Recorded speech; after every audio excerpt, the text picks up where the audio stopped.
Welcome to episode 4. The episode you've been waiting 2 weeks for, and an extra 5 minutes now. I hope everybody's excited. Woo! Hooray. So excited. Woo! This is going to be such a fun episode, guys. Such a fun episode. Oh, wait, someone said my audio is off by like 1/10 of a second. Is that still the case? Better I'm going to clap one more time. How was that?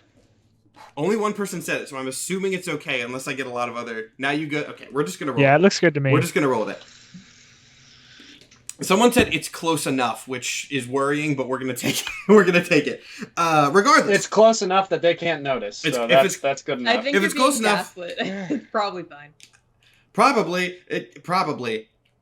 Every time you gaslight me in chat, Glib dies more. Glib gets more dead. Glib becomes Congratulations. Glib gets one more stack of dead onto the pile. He's already got like 3. Every single time you gaslight Matt in chat, that is a save roll exactly. I don't get. That is. Anyway, I don't think... Do we have intro stuff that we got to do? I don't want to do too much because I feel like everyone's going to be very impatient. Do we have any other things that need to be said? We have merch, but I don't think there's anything new since last week. Nope, other than just the Patreon. Oh, we're doing that new thing where the Patreon followers, you guys get the VODs like a whole 3 days earlier than everyone else. And that includes, you can use your RSS link provided by Patreon to listen to it on your preferred podcast platform. Unfortunately, you won't get video there because RSS links don't do that, but you will have the audio 3 whole days before everyone else. It's true. So that is our attempt to compensate at least a little bit for the Twitch and I VODs believe, no longer being available, which you guys have heard. Are we just doing that on the $1 tier? That's for $1, $5. If you got $5, you got it. If you got $1, you got it. Sweet. Cool. Okay, sweet. That's everyone who pays. That's a good deal then. Yeah. I actually didn't know which one we put it on because I don't look at the Patreon so as much as I should. $1, you can save 72 hours of your life. Yeah. Because you guys just sit around all weekend waiting for the episode goes live, and if you miss it, absolutely, that's your weekend. You're locked in. I fully have it edited by Sundays, and it's just sitting, waiting to go up. It's sitting on, automatic post for 3 days. But now you can just get it Sundays. Right away. Yeah, for the low price of $1. $1, and it's monthly, so you get like 4 episodes. This is a great deal. It's 25 cents a quarter. Heck yeah. That's like what, $12 a year? A quarter an episode. Sheesh. $12 a year. You get it 3 days earlier than everyone else. How long can we stretch this Patreon announcement while everyone is like foaming at the mouth, wanting to know what happened also, to Cliff? Fun fact, like, shut the fuck up and get to the part I came here for. Fun fact, you guys, if you pay annually, you get 10% off. That's true. I didn't know that either. It is true. Look at that. And don't Look at forget us. the talkbacks that we always do. that go only on the $5 tier, though. Only at the $5 tier, but well worth it because it's an extra 30 minutes to an hour of content every week. Yeah. Do we have anything else to do? Like, what else do we have to cover for the Patreon? I feel like we're missing some. Surely there's some other things we got to talk about. I mean, there's the Discord we're in no that rush. comes with the Patreon. We're in no rush, right? Is very busy, and I'm sure they're yelling at us right now. I don't have it up. Listen, man, I got a schedule after this. Can we get to the part where I die so I can go home? Ben I got has to shit leave I in need to 10 go to. minutes, so if we could just... Yeah, I gotta be fucking gone. Can we get to the part where you find my corpse so I can fuck off? He's made plans. I gotta say one more thing, and then we'll finally start. Someone had said, I'm not here for Glib's death. I'm here for the fact that I need to point out Matt weaponized the Ring movie. I didn't do shit. Good bit. Weaponized the Ring movie. That was not my intent. You don't blame me for this one. That was this man. Anyway. That was solely Nathan's choice. Let's start. So, we pick up right where episode 3 left off. No time skip, no nothing. We're just getting, to the second right where episode 3 left off. So I believe the last line that we ended on, even though there was like 10 minutes of laughing, was just, I send it to Glib, and then a chorus of shrieks from everybody else in the cast, which is one of my favorite clips from this whole show, by the way. Regardless. that's where we're picking up. So, Goodbid, you see this terrifying image moving towards you on the screen. Yes. Click the first button that shows up, I guess, to get it off, which happens to be sending it to Glib. Now, I have already discussed with Panda what the consequences of that were. I said this when my audio was busted, so I'll say it again. Panda and I got on the usual call like 20 minutes early to sort of play out that scene, which we did record. We might make up bonus content later. So, I know what happened. Jay knows what happened. The rest of you don't, and we're not starting on Glib. We're starting on you guys. Do we want to do a really quick recap? Not much happened last episode. Yeah, actually, yeah, I forget.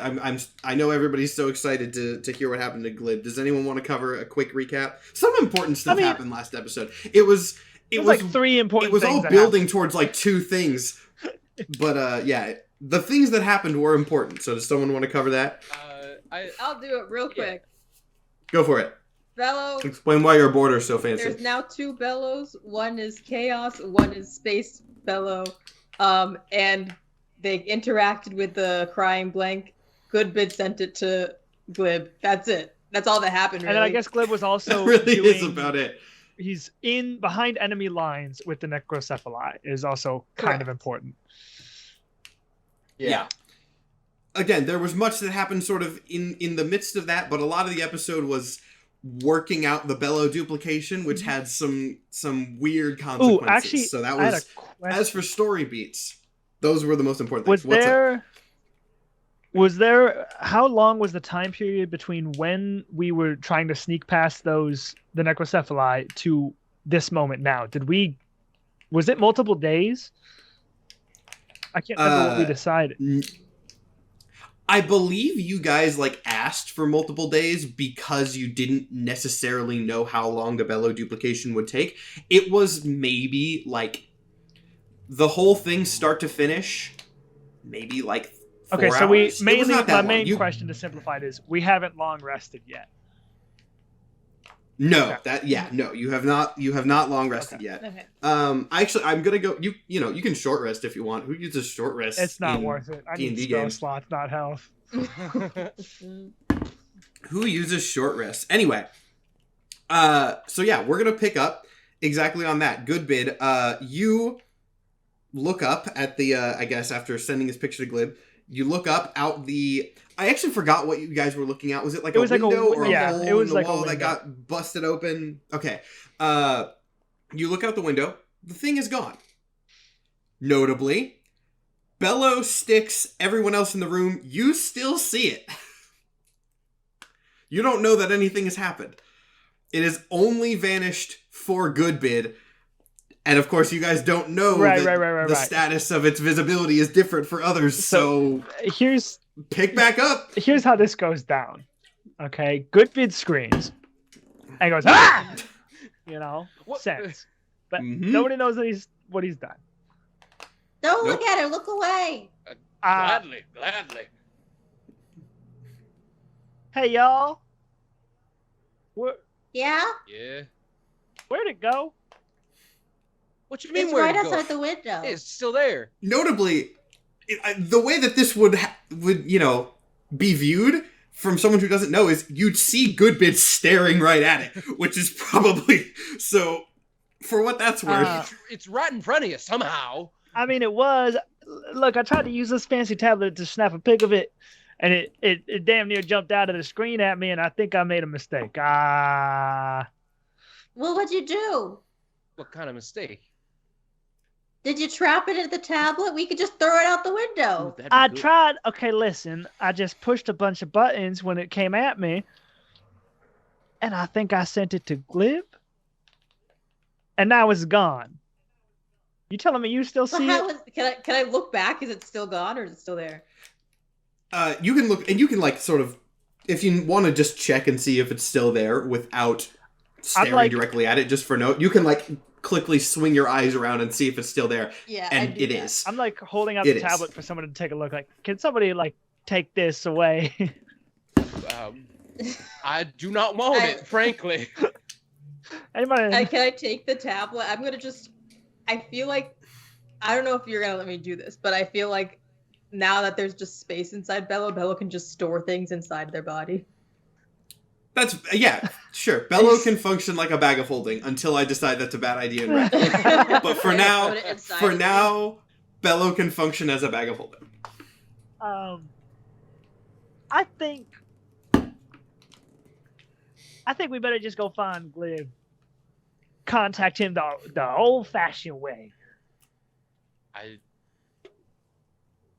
suppose you're sure it was in the picture. So if the way I understand how these picture things work is you click the button, right? And then you get like a painting of what you're seeing on your box. And so I tried to do that, then the painting moved at me. And I sent it to Glenn. Okay. And that's abnormal with the tablets? I think so. Okay. I haven't seen any other pictures do that. Plot twist, guys. Goodbid just accidentally hit video. It was never a ghost. He just recorded a video instead of a picture. Can I just you can still interact with the thing without looking at it, right? What do you mean interact with? Like I can still talk to it without looking at it? As far as you know. I mean, you know it's there. I just say... You don't know what this thing is. Hello, are you still there? You don't get a response, but again, if you sort of flick your eyes over the space, you can see it is still there. Oh. Well, it's not very talkative, so I don't think it's because it ain't rude if we there just anymore, walk fellow. away. It ain't there. It's there. Well, I can see it. I can't. I can. Sticks very quick. Yes, I do not want to look. I'm like, things were erased in front of me. I do not want to look, but it I'm is at there. the window, fucking just what are you talking about? That's just such a good image of Goodbid just waving his hands frantically in front of the window as this cosmic horror monster is just sort of floating over his shoulder. There's nothing here. All right, Goodbid. Let's find Glib and just don't look at it anymore. Yeah. All right, fine. Put your hand over. I'll look away. But wait, hold on. We can't. We can't what? We have to remember the plan. We can't take Space Bello out there. Politics, right? Politics. You mean I don't get to go? Unfortunately not. We're gonna have to come back for you. This might either be... Do we have that briefcase doohickey we hid Glib in the first time? That little pocket? I do, yeah. I always got my briefcase on me, but I think that only works because Glib doesn't breathe. I could just wait at the train station. I think it's right. I think it's too risky. I don't. As far as I'm concerned, I think that. I guess Matt, you can remind me. Are they literally just outside the Chaos Orthodoxy, or are they? As far as you know, just sitting right outside. Yeah. I don't think that's an option, Bello. I think me and Mike need to go take a diplomatic mission, and we will be back for you. But you can't go on this one. But what about Chaos Bello? I don't think we can let him know that either Bello exists, is out and about in the world, and that we are in cahoots. I believe we are at that level of delicate situation yeah. Matt. All right, I guess we'll just play cards here. Can you remind me, was me and Mike being hidden crucial to this plan? Was it a fuck up if they saw us coming out of the Orthodoxy? Was that a thing that we were trying to avoid? So. I can't remember. I believe what you were trying to avoid with the secrecy was letting them know that there were two bells. Okay, so that was our main concern. Was it. I didn't know if... And also, for the record, I don't think there's any reason why... Well, two things for the record. Number one, I don't think there's any reason why you can't bring Chaos Bello with you, because Chaos Bello is the person that you're trading, as awful as that sounds. That doesn't, they know Chaos Bello exists. Right. And as long as you don't take Chaos Bellow away and just let him go free somewhere and run off. Okay. You can take and also for the record, Momo, in this scenario, you can play both if you want. So you can just play Chaos Bellow. The other thing I just wanted to note, don't put the being that I just said functioned as a bag of holding in the other bag of holding. That makes a black hole. If you guys saw my face when you said, chat was laughing at that. There was like, if you nuke this place, you guys were one bad decision away from nuking the entire Orthodoxy. Listen, Styx didn't know that, and coincidentally, Mike didn't either. So. Yeah, for note. Lives like 2 seconds away from opening the message, and he just hears a boom from the other side of. For note, chat, the canon ruling for canon to like D&D, not just my own thing, is if you put a bag of holding in another bag of holding, it makes a black hole. So don't do that. All right. Well, if there's no issues yeah. with that, then yeah. Me and the chat told me I said Mike. Oops. Me and Styx. Me and Styx need to go on a diplomatic envoy. Styx, Mike, Bradley. Nickname. I mean, I could probably get you there faster. I'm a god of space, don't you know? Well, it was quite a hassle to get here in the first place. Lots of going up to go down and down to go up. And time likely is of the essence if what we think might have happened. I don't even really want to think about it. It's also worth noting the thing is still just watching most of you. Yeah. It's This still entire there. debate is happening after you have decided that you've already sent this. Like it's still there. Let's. for Oh no! everyone It but seems we have Goodman. pulled the pin on this grenade. What should we do? And then this entire conversation. I just try to like open up a space in just like kind of the fabric of the space of this area into where I think they should be going. Because I've never been to that place, but I'm just like, what if I just made you guys go to the train station where I remember being before? Goodbid, what spell is it that you use to teleport? Well, I have. The one where it's the D100 margin of error. Yeah. I don't remember that. It's the teleport spell. Teleportation. Yeah, just teleport. It's a bard spell.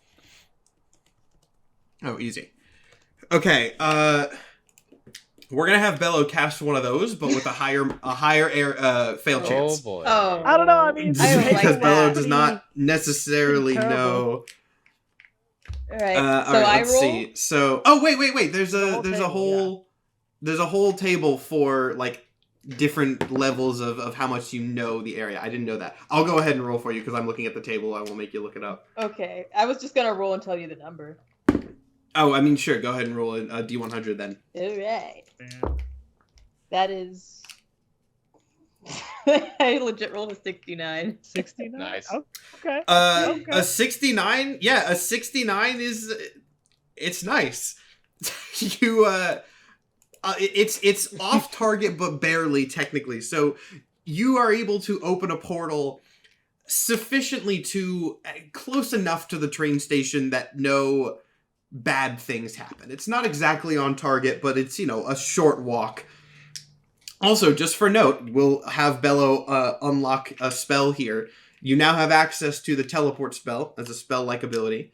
And as a little bit more flavor, it does, instead of functioning like an instant teleport, it does open a portal that persists for a little bit that you can move back and forth through and take things through. So, Bello, you now have teleportal, we'll call it. Nice. Teleportal. Nice. Well, And we it best get a functions the move same on. as a spell otherwise. With haste. Why are people saying "damn it, Matt" in the chat to me? Momo was the one that rolled it. Anyway. Okay, so you guys are Yeah, I get cooking. I tell Bello. I tell both Bellows. We'll be right back.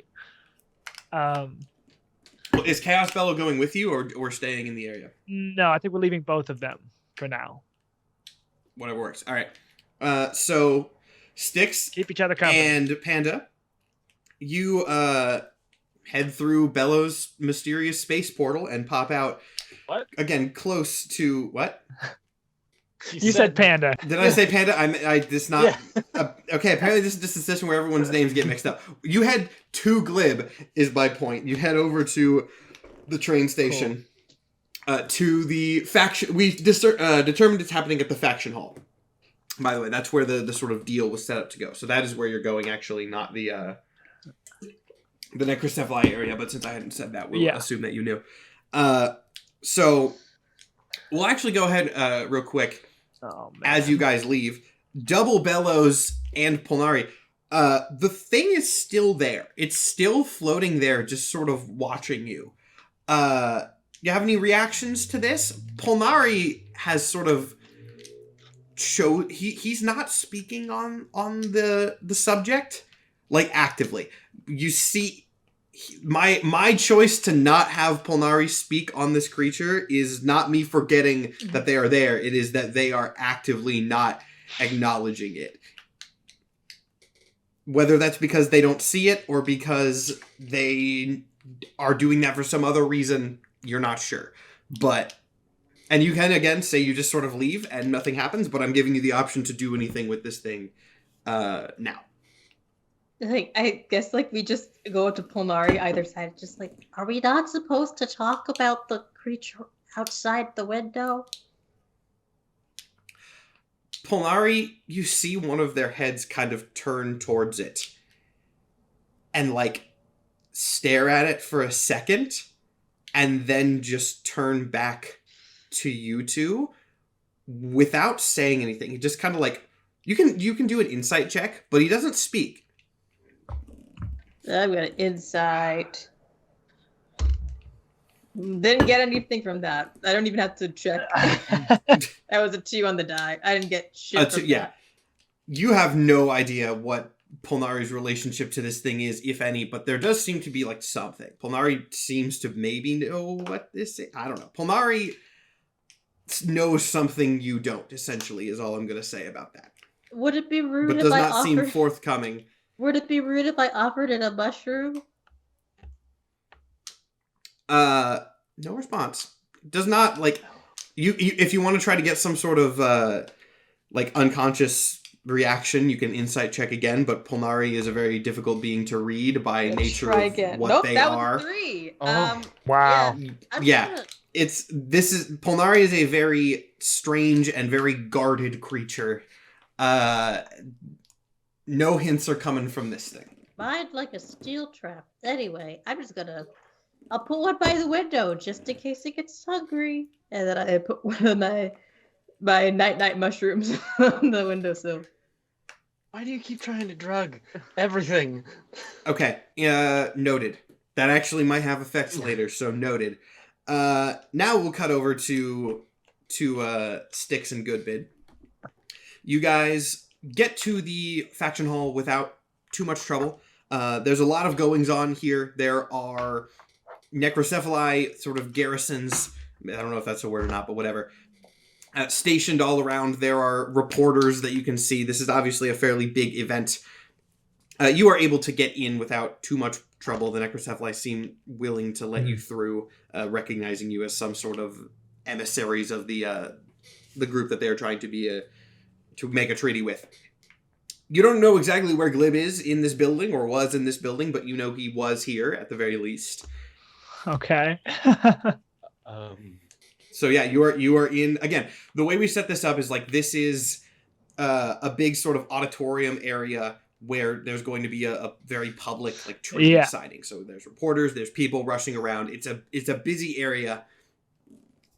That's all I can say for now. You can perception check if you want to get more, but I'll go ahead and tell you up front, there's not a lot more to get here, at least. Okay. So he's in this building, we just don't know where. Or he was last in this building, so that we know of. I suppose we ought to look for last known whereabouts. Anyone who's seen him? Ask around. Everyone in chat's freaking out because I said he was. Yeah, we should ask around. Is there anyone nearby, either familiar or just someone we can ask, have you seen Glib? I would say there's no one that you know around, but there are plenty of people around, and if you're just asking, have you seen Glib, whoever you ask, it doesn't really matter unless you have something very specific, just kind of directs you to a sort of backstage, like setup area, which is where they say they last saw him. That's where we go. That is where we go. Investigate. Backstage. You go back, and you see Glib. I believe it was determined earlier, before you guys joined the call, Glib was just kind of like sitting on like a speaker or a box or something, just waiting for things to happen. Panda, if that has changed, you're in the scene now. You know more about this scenario than they do. So, you just see Glib sitting there, just kind of staring off into space. Oh my goodness! Where is your tablet? What the fuck are y'all Listen, doing I sent here? you a message. You cannot open that. You cannot open it. What the fuck are you talking about? You sent me a picture of an empty fucking sky. Is there supposed to be something there? Oh man, Mr. What is happening? Why are you guys here? We have a plan that needs to be done in like a We couple of have a fucking hours. What are you doing here? it was a major happening. situation. A lot of developing rules. We're a little confused. Give us a goddamn second, because we thought that you were digitally sentenced to no longer existing. We saw outside. We You did saw what? a blank outside of Polnaris Temple. Goodbit took a picture of it. Apparently, it was jumping out. Sent it to you. Thank goodness you're still not erased. I look over at Goodvid. Why the fuck did you listen, send it to phrase me? Like that, it sounds really bad. I was gonna send it to you. What was I was gonna supposed send it to to you do? regardless, to be like, yo, I believe you. You know, I see the blank too. I didn't expect the picture to move. I'm new to pictures. What do you? It moved. But you saw on your phone or tablet or box that it was an empty sky. Yeah, you sent me. I pick up the tablet. I open it. And I turn No. He cannot look at that. He cannot look at that. are you both immediately just like, no? They both panic and Okay. look away. I'm like, shit. Okay. I haven't Sticks even- turns to Goodbit. You said it wasn't there when we were in person. You said it wasn't there. He says it's not in the picture. Perspective, perception. I don't know. I didn't go to school, but I think there's different rules for different people. Maybe. We have yet to look at my tablet to see what my photo looks like. Oh. That is true. Fuck it. Hand it here. I go Oh like my his God. tablet. Oh, no. Doesn't Bello have Bello it? took it. Yeah, Bello has it. Yeah, Bello has it. Oh, okay. Well, fuck it. Where is it? I already looked at the damn thing. You can show it to It's me. back with Bello. I didn't want to touch it. I thought I killed you. You I did thought I what? might have killed you. I left it. Let me get this straight. Were you fucking drinking mustache cream? You sent me a picture that you thought might have killed me, and then you left it with the least intelligent one of us, which is saying a lot. You know, His face. you should be a lawyer, Glib. Really, you love to make things sound so bad. I thought you I am, were! and I think it's not that bad. In my mind, I left our communication device with the person that we need to keep track of. You left the communication device with what you were describing as an instant kill image on it? With the butterfly? Yes, Glib, we trusted our comrade with its sensitive. Oh, excuse me! 2 of them?! Comrades, yes. Comrades. I need you to go. I need you two to go make sure that the situation doesn't fucking explode in our faces. If you see the fucking blank again, don't send a picture to the 3 people you can trust! 4! There's 2 of the butterfly now! I thought it would give us leverage, but we'll get the butterfly. We'll be back in time for the peace treaty. You're still here! Go! We leave. Yeah, we leave. Yeah. Glib's Glad fine. you're alive. Yeah. You sent me a On bullet. accident. What are you talking about? All right. I'm getting in between. All right. Walk it off, fellas. We all made mistakes. Let's get back to the plan. Oh, brother. Glib's Oh fine. my god. Nothing happened to Glib. Oh my god. I Okay. guess we catch the train back. I guess we All right. fucking C train back. You guys catch the train back and are able to get back to the Chaos Orthodoxy. I need you to make a perception check when you get there. Of course. Fuck. 17. 14. 17 isn't actually 14 is also probably enough. This isn't a super hard check. If you guys look up at the spire where you left, actually wait. I'm stupid. If Styx looks up at the spire where you left Polnari and the Bellows, it's still there. It's just floating outside. It is not left. Nathan, good bid, cannot see it. But Styx, it's still there. Well, now I'm wondering why it's hanging around, you know? Mike, I have a great idea. How about you take a picture of it? You and know send it what? to Flip? With that attitude, I just might. So wait, let me get this clear. We go back through the portal. The spire is gone for me. Oh, no. The spire is still there. The spire is still there. The I should have said the creature. The creature is not visible to, it's still floating outside the window where you left it for Styx. It is not there for Goodbid. If I misspoke there, was not clear, my bad. The spire was gone. No, that would be much worse, and I guess believable with what, the Blank have done in the past, but that is not what happened. Yeah, I know you can't see it. It's still there, and I'm sure they must have some kind of business, right? I mean, I'm all about business, but it ain't here for me. That being said, refresh my memory out of character. Did anybody else look at it? I know I looked at it for a while. I believe one of the Bellows, I don't remember which, looked at it briefly and then quickly looked away. And I believe that is the only. I looked at it for like a interactions that solid would happen. minute. Face Fellow has looked at it. Yeah. Nathan looked at it for a bit, looked away. Bello looked at it very briefly and then looked away. And I believe that is the only. And you don't know what or if Glib had the opportunity. I don't know. I looked at it in its eyes.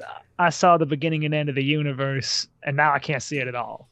So, Well, there's no way it's here for me, so I don't even want to risk looking at it, quite frankly.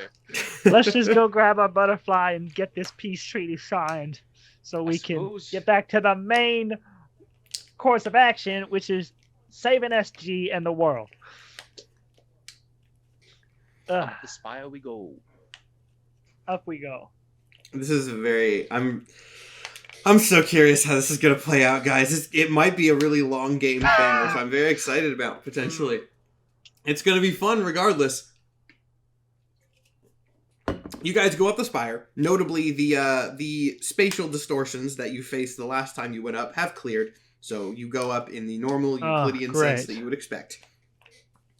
And reaching the top, you find the two Bellows and Polnari maybe playing cards, I guess. I don't know. They're playing cards. We're definitely playing cards. Glib is okay. Glib's all right. Ooh, that's a lot of Glib's And he's alright. angry about I it. actually have a question. I didn't think to do it when I had it at the time, but when I picked up the tablet, did I feel like any weird energy coming off of it? No. Okay, that was very abrupt. No. Okay, that was my question. That's a simple answer. Now it's still, everyone who can see it, it's still there. Is my mushroom still there on the counter? What? Okay, this is walk me exactly through Bello's logic in giving the mushroom to this thing. Like, Yeah, I want to hear this. I give. Please. Listen, you give the timeout mushroom to someone that just needs to take a break, that just needs to relax. And if you're staring at something for a really long time. That must be stressful. So just like take a mushroom and relax, dude.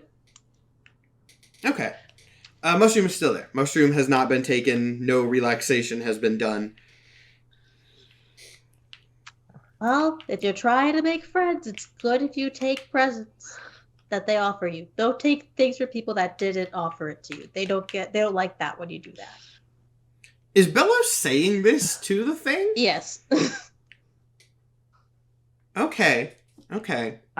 I'm still communicating with it, whether it answers back to me or not. So you're just actively talking to it the whole time. Like I say things to it. I want it to participate in conversation. I'm not looking at it, but I'm just like talking out the window to it. Interesting. Okay. Noted. It does not respond, but that has been noted. It's like, you seem pretty lonely. You can play if you wanted. Is that something that you said to like it? how much we're dancing around everything that we're doing with these. The word choice is very important. Are you serious? When it comes to these things.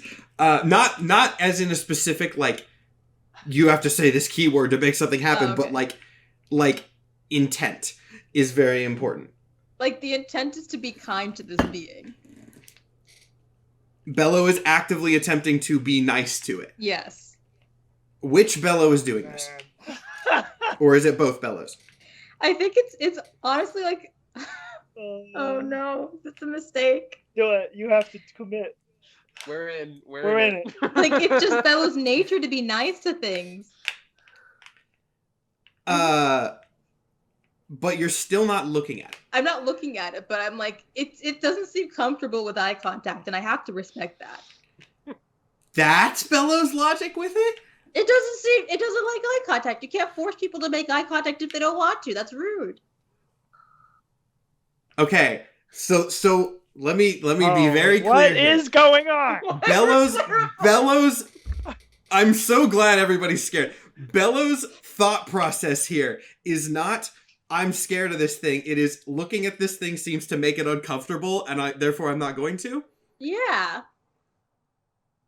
Fascinating. Okay. I need you to make a perception check. Whichever and or both Bellows are having this mentality. What is he cooking? Yeah. I'm so afraid. Do I get advantage because there's two of us? You get, if both Bellows are doing it, they each make their own individual checks. Okay. All right. So Chaos Bellow got a. This is perception, right? Perception. Yep. Chaos Bellow is the one we need, right? Chaos Bellow's the one you're Screw Space Bellow. We only need Chaos the one. Bellow got a 21. Space Bellow got a 7. Oh, no. Okay. So that's interesting. Because one person passed the check and one Bellow did not pass the check. Oh god. Space Bellow that got a 7. Actually, I guess let's do Chaos Bellow first. Chaos Bellow, you see out of, I guess, like the corner of your eye, maybe you sort of glance over at it by accident. Something in your perception allows you to notice this from that roll. You see that through the black and white outline of this thing, looking out over the landscape of the Orthodoxy, you see a slight bit of color inside of it, as if the monochrome filter is fading. And as you look out, you see more and more of this color start to bleed into this creature. And eventually, it returns to normal color. And since that outline was basically the only thing that was defining it, it essentially vanishes.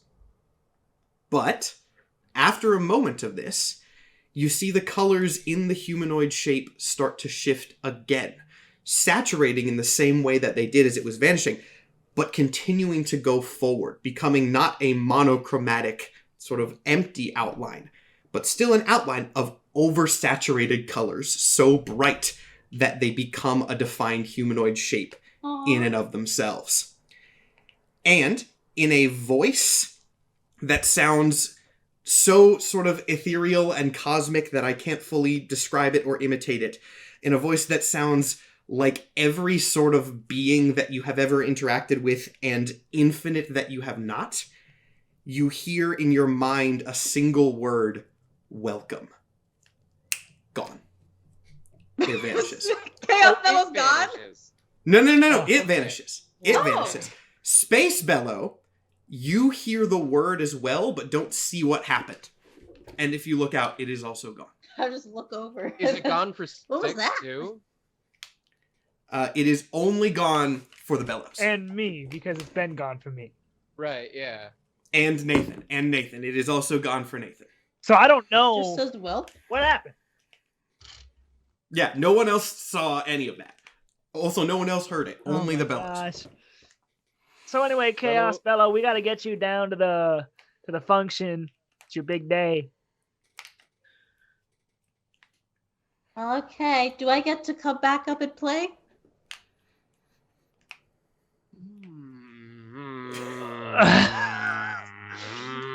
Hopefully. How honest do you want to be with the hostage? Ideally, yes, but we don't know how long that will take. Okay. There's something you guys should know. It seems like that.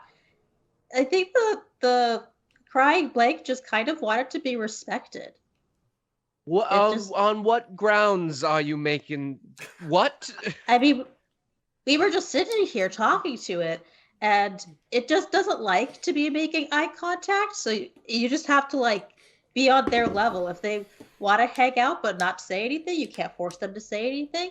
If they don't want to make eye contact, you don't have to force them to make eye contact. Just include them, make them be included, and that's really. It seems like that's all that it really wants. In the background, you hear Glib's voice. Don't leave the butterfly with the blank. That is very Does hear that insightful. echo and just. It told you all of that? Well, it didn't say all of that, but like I noticed that when we were talking to it and just not looking at it, it got colorful, like really colorful. Like kind of what I don't know if did it look like me colorful or like just a different kind of saturated colorful. It looked like what I can basically describe as the inverse of a normal blank. A blank is desaturated monochromatic color in a sort of humanoid outline. This thing is still a see-through like filter on reality, but instead of being monochromatic, it is defined and its edges are defined by the colors you see through it being so oversaturated that it stands out. Yeah. It was just. I didn't mention this. It wasn't crying anymore. The crying stopped when it vanished, but you could see like slight sort of ethereal glow coming up from its eyes when it changed form. Yeah. It was honestly very beautiful. And this just happened? Yeah. I mean, but like Space Bellow didn't see because I guess they were like really focused on winning the game, but I noticed it. Styx is gonna look at Polnari to see if they have any visible reaction to literally all of that. Insight check. Again, Polnari's been very silent through this whole process. Fuck, that's a nat one. Nope. No, you have no idea. You're not sure which face to look at. Can There's I roll too an many insight check of as them. well? You can. I also got a nat one, so we're just gonna wrap it up. There's so many faces. So many faces. It's Panda, just, you want to I roll mean, for like. that one too? I'm over on the other side, just like face palming, like, oh my god, I almost died again. It's still there for me. We have nothing conclusive. right, Okay, Mr. Goodbit, you are right. We have business to get to. We do have business to attend. Let's just stick with what we know. We can figure out the friendship of the blank that I can't even see, and it's not even supposed to be here. After we do this peace treaty, so people stop dying. Chaos Bellow, I need you. All right. Bye, Space Bellow. I give Space Bellow a hug. Space Bellow returns your hug. A very strange sight to anyone watching these two differently colored but identically shaped beings hugging each other. Very, very nice. I imagine Bellow is very cute in a slightly unsettling but still cute way. Being a big butterfly, so... As someone terrified of butterflies, that's the exact opposite of this. Well, yeah, but apparently this whole campaign just exists to scare you, It's Panda, all so... for you. Yeah, apparently. Whose fault is that, Matt? Hold on. I mean, the butterfly thing's not my fault. I didn't do that part. Polnari, can we get talking cards so we can still talk to each other? Polnari nods, and you see one of the little sort of flesh sticks extend and make another card for you. Yeah. Give him my two card cards, number. I guess. That seems fine as long as you can't see the other It's bellow. the 3 of clubs. I don't know. All right, well, let's get cracking. Let's go. Let's save the world. And I guess All right. You guys ready to Let's go save the world?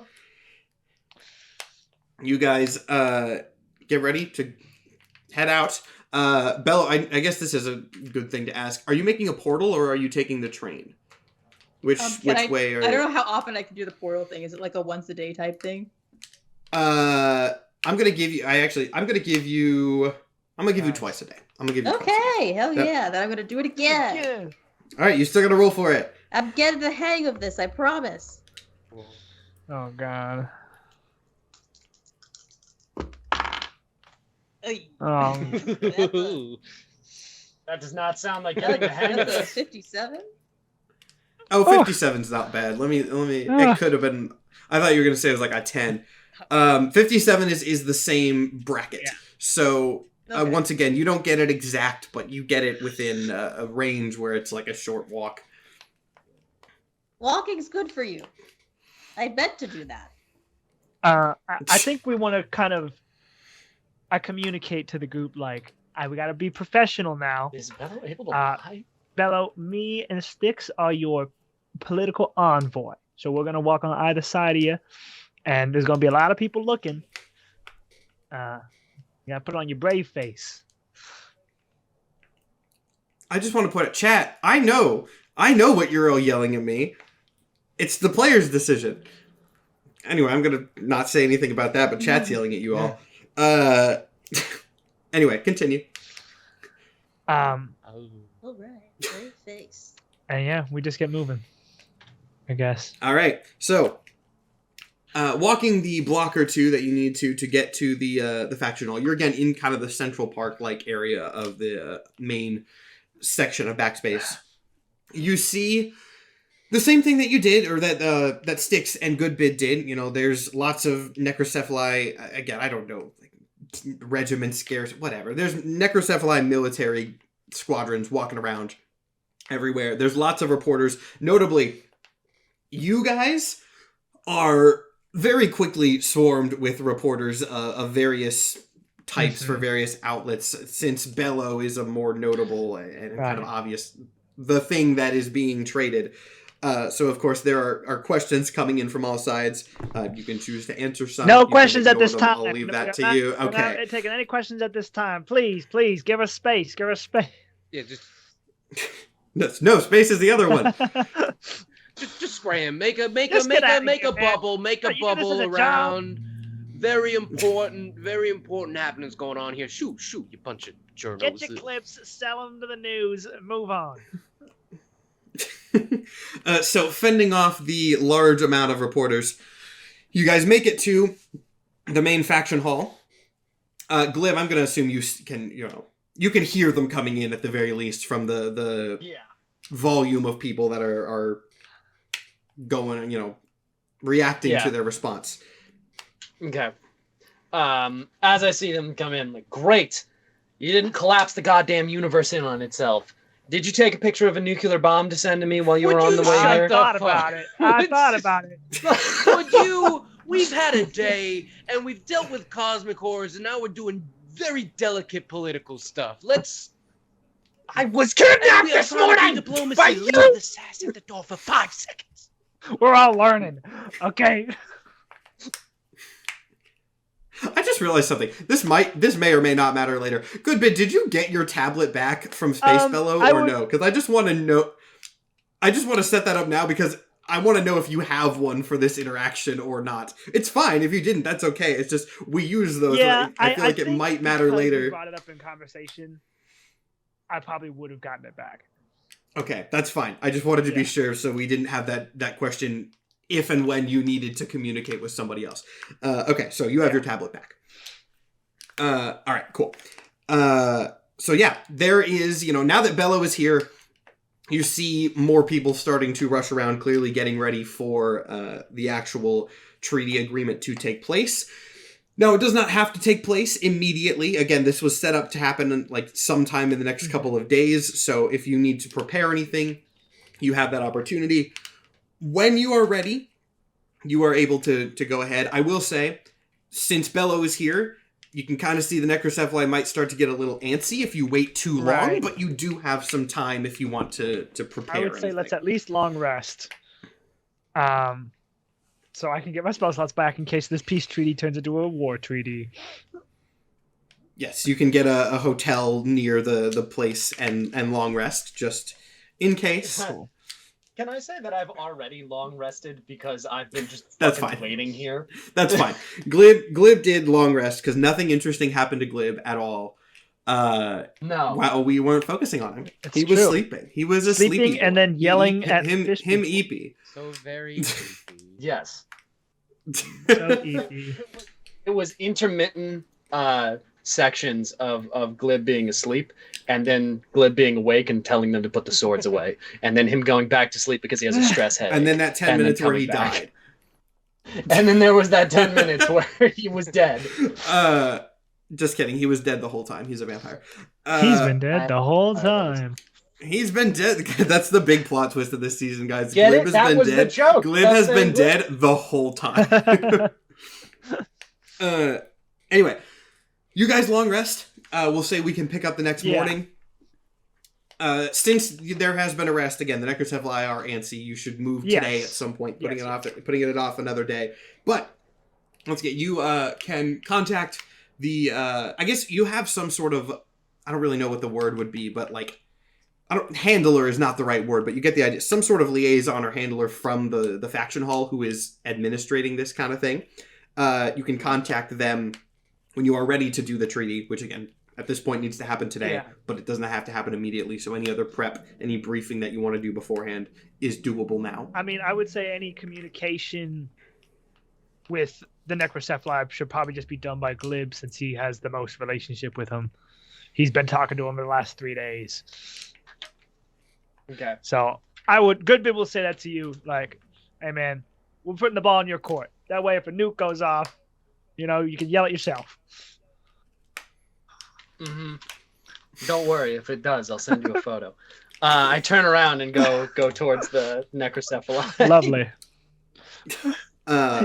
So when you approach the necrocephali leader and his little entourage of diplomats, war council, etc., he kind of nods, acknowledging you, and then waits. Again, you approached him, and it's been established that the necrocephali, like if you approach them, they expect you to have something to say. So, okay, they're here. We brought the thing. Let's get this done so we can stop blowing up half of the city. All right? excellent. And they're ready to go. All right. Again, they're very matter of fact. So No, nothing. I turn back and I head nod for Bello to come up. All right, so as this process starts to happen, you get everybody in the auditorium where this is going to happen. You see a lot of cameras being set up, etc., etc. The administrator for the faction hall kind of steps up to do a little short, not even really a speech, just kind of like minutes marking of this is what's happening. This is why the government records of this is, the background of the treaty, why it is necessary, etc. He then introduces the necrocephali. They step forward from one side of the stage, and then introduces your group as specifically representatives of the Chaos Orthodoxy. Obviously, Polnari is the leader. Polnari is a tree. Yeah. Polnari has not come themself, I guess. Themself, whatever. Hard to pronounce this amalgamated monstrosity. Polnari has not come to this event due to an inability to come physically. But you guys, as the sort of liaisons and representatives, are going to be doing that. And therefore, you are ushered onto the stage. Okay. So, Are me and Styx present on this stage, or is it just the Glib, necrocephali, and Bello thing? I would say you guys are presumably all kind of waiting in the wings to make this thing happen. Right. The administrator kind of beckons you all on stage from the center where they are standing. Whether you want to approach specifically is up to you individually. So it's kind of like two main parties and then their groupies on the sidelines. Yeah, basically that. Okay. Yeah, I mean, I don't know how actual treaty signings that work, sounds so I'm right. just kind of That making it sounds up. right. Yeah, that's how it happens in Backspace. It's canon. This is my world. Yeah. All right. So we show up. I just realized, did we draft a treaty at all? There was a very rough one drafted. I believe we did not go into the specifics because drafting the legality of this treaty would be annoying, and I will also go ahead So can we just say yes? I was going to say, yeah, the necrocephali, and this is, being a little meta here, but the necrocephali are not the type to do a lot of like covert, tricky manipulation. If they're gonna do they're gonna say what they're gonna do and then they're gonna do it. So point is, going through the specifics of the treaty in universe would be boring and unnecessary. Yes. So we're not gonna do that. They're just gonna say there are no tricks in there. It seems very matter of fact. Again, it is written. No loopholes. No loopholes. Me and it is written in the very very workshop some shit. Yeah. There's no loopholes. There's a rule in Backspace that there are no loopholes. I'm going to say one thing. If you want to check one specific thing of the proceedings, we'll say what's going on stage right now is basically just like reading of it, going over the terms again so that it's on record for anyone who's watching this back later. If you guys want to make a perception check, good bid, you can do so with your whatever, I don't remember if it was advantage or a bonus, but whatever law bonus you have, you can maybe figure out some specifics, not anything crazy, but it could matter later. Lovely, I'm You sorry. said Where we is could my all little- It's nothing run crazy. that check just without the bonus. Oh, I see Momo's mouth moving and I do not hear anything, so I'm assuming that she's muted. Nat 20. Momo is okay. We'll do that in a second, but Momo is still talking and not making sound. I got a 3. Bello has been muzzled for this, apparently. Yeah. If We it's got something nothing. very urgent, message it to us in the Skype chat. Oh, it's like Oh, glitchy. Oh, it's coming through. It's choppy as hell, though.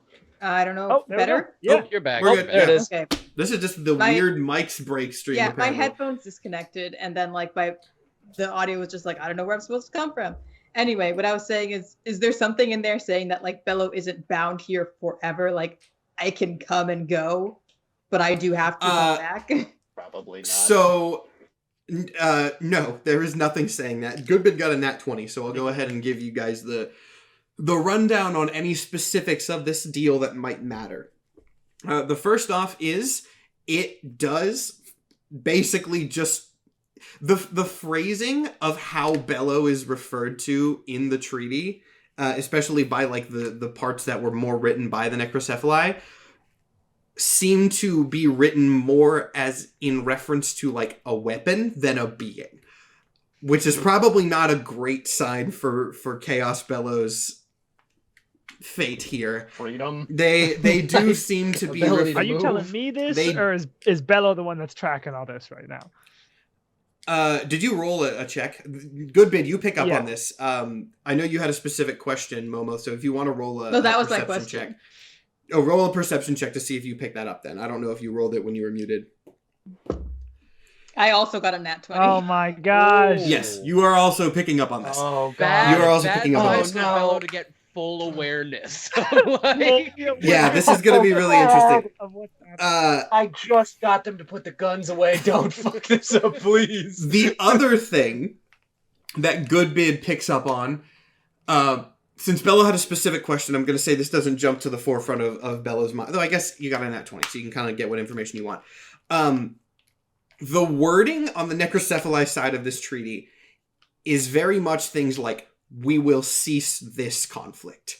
Not all conflicts, this Right. conflict. They are very specifically leaving it open to like, we can start other wars in the future, but this one is going to be done. We are not making like, this is not an alliance of any kind. This is not any sort of gesture of will that is like here going forward. This is not a beginning of a new relationship. It is the end of this conflict and states nothing going forward other than this conflict will not continue. Ooh. That said, since you got a 20, there's also nothing in there that indicates that, like, would, through any sort of legal jargon that you can interpret, there's nothing in there that indicates, like, we're immediately going to start another war. Okay. And you can kind of get from, like, the way the necrocephali are, it is less, we have a specific plan that we are wanting to enact, and more, we are not going to rule out fighting anyone in the future ever because of just the way our culture works. Right. Okay, but is the specification along the lines of we will no longer fight the Orthodoxy, or is it we will stop this very specific fight with the Orthodoxy? We will stop this very specific fight. Oh, god damn it. All right, even Glib's going to have to step in on that one. Again, no indication that they are planning other conflicts in the future, but they are not making any sort of in perpetuity agreement. I don't know what the... obviously... Secondary question, did Glib already know this and tried to talk them down and it didn't work? Yeah, or am I just reading the contract and I'm like... I would say... I've been with them the whole time. So did I already read this and, like, step in and go, hey, I meant stop fighting them, period. Like... For the same sort of reason that they, like, don't want to not be armed, like... Their whole culture is based around the idea of, like, we were defeated once, we will not be defeated again. It would be against their whole philosophy to say, like, we will never again fight something. Their whole culture is based on, like, this sort of basically ancient revenge. Can I see Glib, can I see Goodbid recognizing this and go like, hey, I already tried to talk to them. That does not mean they are going to start a fight. I want you to look at that giant robot and tell me that it's got higher brain function, okay? Man. That guy is not going to start another fight immediately. They're just not ruling out the option of fighting again in the future. Can you think of how long it took to build that giant underwater city? Glib, I don't want to go away forever. But you're not going to go away forever. They're just going to hold on to you for a bit. But it says... It's just not part of the agreement that they give you back. It seems here I don't get to go back ever. It's just not part of the agreement that they do give you back. It doesn't say that you will never be given back, okay? If it's not in the contract, it's not part of the deal. The deal is that we hand over Bello, and the fighting stops for right now, okay? We're not going to be here long enough for this to fucking matter anyway. All right. And Bello, and this is Bello. He's right. As long as the contract doesn't actually say that you will remain in their hold forever, it has nothing. Matt, it doesn't say that, right? I didn't just lie. Okay, so here's what I'm gonna say. It does not explicitly ever say forever, but it also doesn't really put, like, a timestamp on it. I'm guessing the way I understood it is it says we give them Bello, the fighting stops, they have the rights to Bello indefinitely, but that doesn't mean that, like, Bello can't be given away, taken back, lost, you know. You're the contract guy here, Matt. We're running all of this by you. Yes. No. I'm saying that's fine. So yes, there is no direct time scale. It never says anything about, like, there is no clause for, like, removal of Bello voids this contract. There is nothing that explicitly says that. I would say one thing, and again, I'm going to go off Goodbid's Nat 20 here. While it never specifically says, like, forever or eternity or in perpetuity or anything like that, these are undead and probably operate on very long timescales, just as their culture. As long as it says, and I will relay this to Bello in Bello terms, but as long as it says that, Goodbid will understand that as long as it says that, hey, we give this to you, the fighting stops. It says the contract won't be void if they lose possession of you in any way. That is, like, our loophole. They don't get loopholes, but that's our loophole of being like, we can get you back. We won't let you. What's going to stop them from starting a new fight? Because this stops this fight. I don't know if we can make edits to this, Matt, but I was going to suggest, instead of dishonoring them by saying no fighting period, what about just a peace period of, like, whatever the unit of days is in Backspace. I do want to make a little bit of a just a culture check right there. You're telling a race whose entire religion is based on the worship of fighting to be like, hey, can you like stop worshiping your thing for like a month, please? Yeah. Okay. I get it. I will say this. You can make me an insight check. Me? Yes, you can make me an insight check to maybe get a hint on that. I will allow sort of on-the-fly edits of this contract. This is a legal thing. You can... Right. Legal thing. It's future, very streamlined. Also... I got a 14 on insight. I'm trying to get this roll shit with over advantage? with. Okay. Yeah. This is enough of a legal I thing. rolled a nat one at first. Okay. Cool. That is a 23. Okay, so I'm going to give you a hint, and you can maybe infer something from this, right? I'm not going to tell you the answer, but you can maybe infer. Their culture is not necessarily purely based on fighting. What their culture is based on the fact that they were defeated once in the past and don't want that to happen again. They were defeated, like, it is a culture of, like, proving themselves and sort of based on, like, revenge.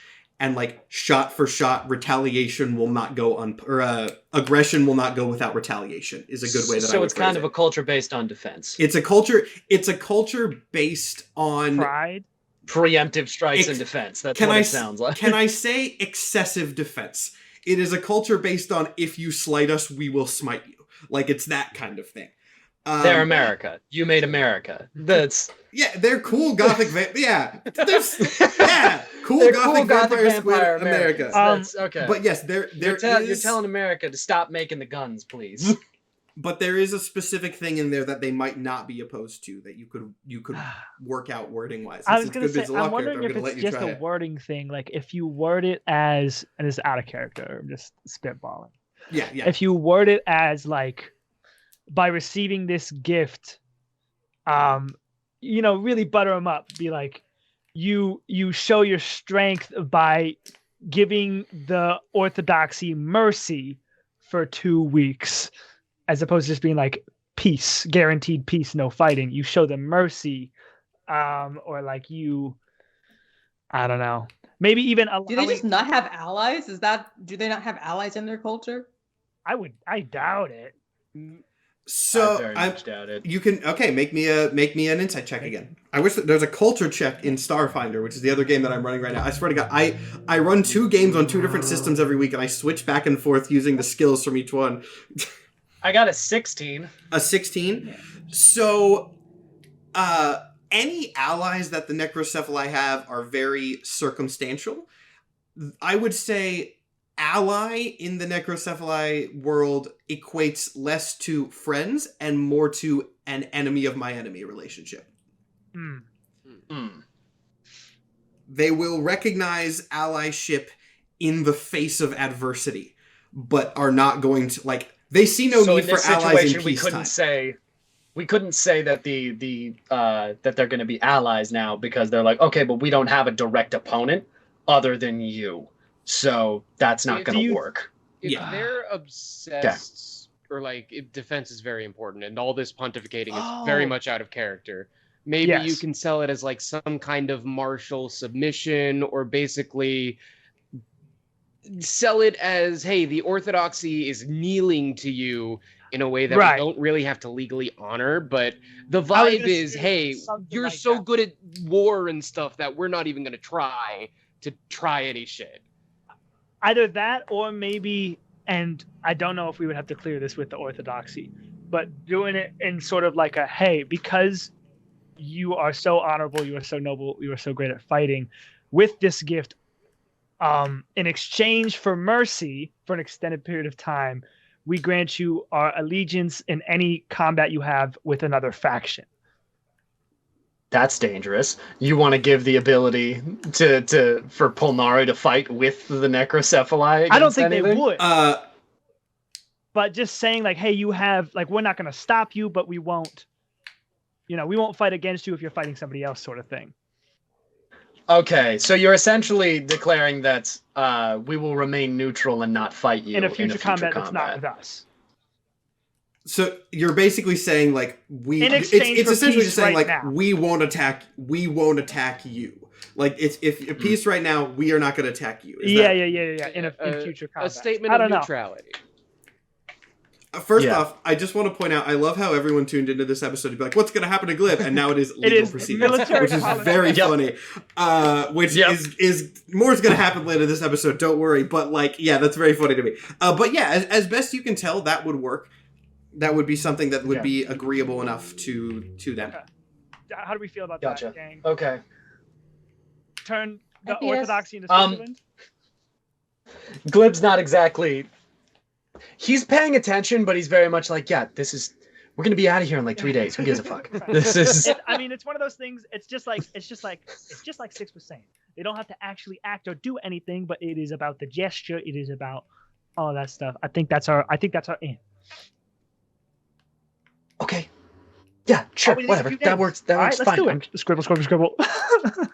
Write it in. Present it. We don't have to role play it, because we spend a long time. No, we debating. do. We have to do the entire hearing.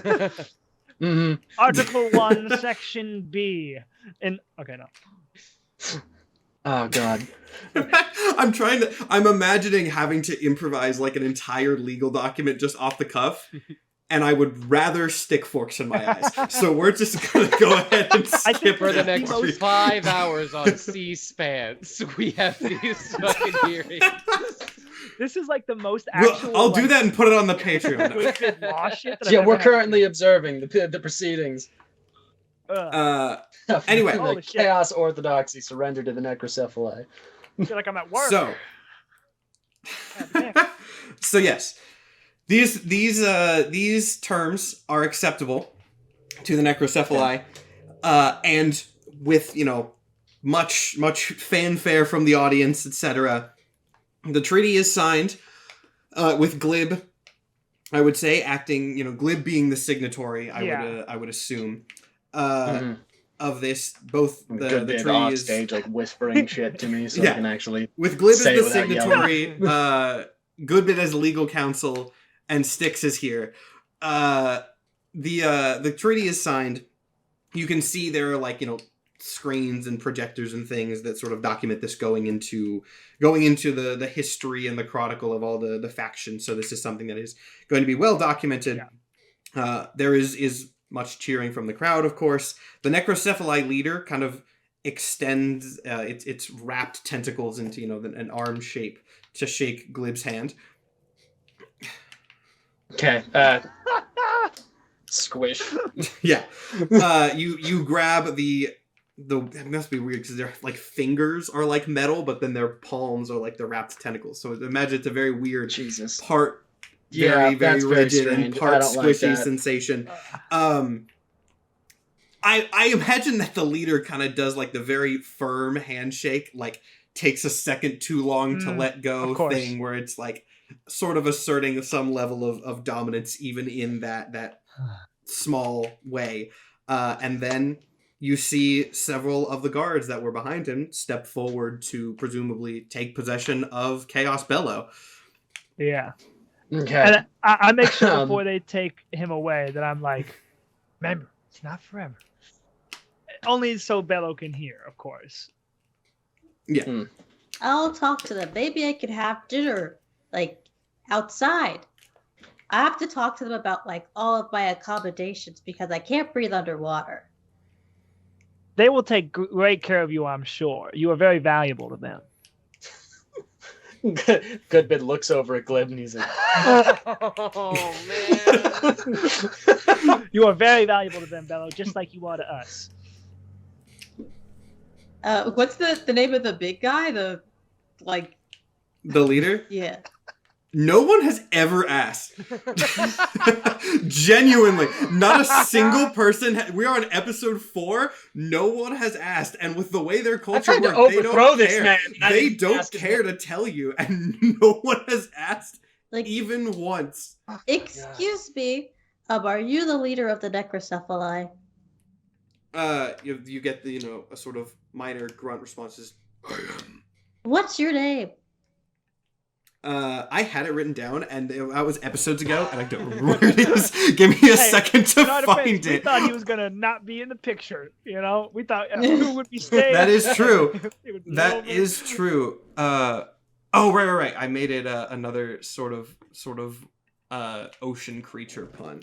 Okay. His name. Well, I guess I'll do it in the voice, and then I'll say it out loud for anyone that doesn't understand the voice very well. Goes, my name is Leviathan. Which is Leviathan, obviously a play on Leviathan, because people like spelling Leviadus. Hello, Leviathan. My name's Bella, and I have a couple of accommodations I kind of need to in order to work with you. So I can't breathe underwater. How am I supposed to go with you? Our mages will provide an accommodation. All the time? That will be arranged.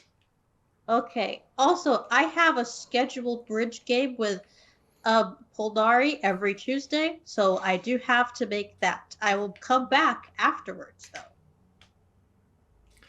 Are we walking can we to like the? Yeah, I assume that this is like after. Am I with like the three of them being like, listen, I'll get back to you. I'll make sure that Bella's okay, and then running off with these two, or are we all still in a group? What's happening? You guys can decide which group you are going with. This is people are dispersing. Going with the necrocephali, but I'm probably going to give like a last like meeting with these. Because now we can actually get back to the main plot, which is, hey, our crew is missing, and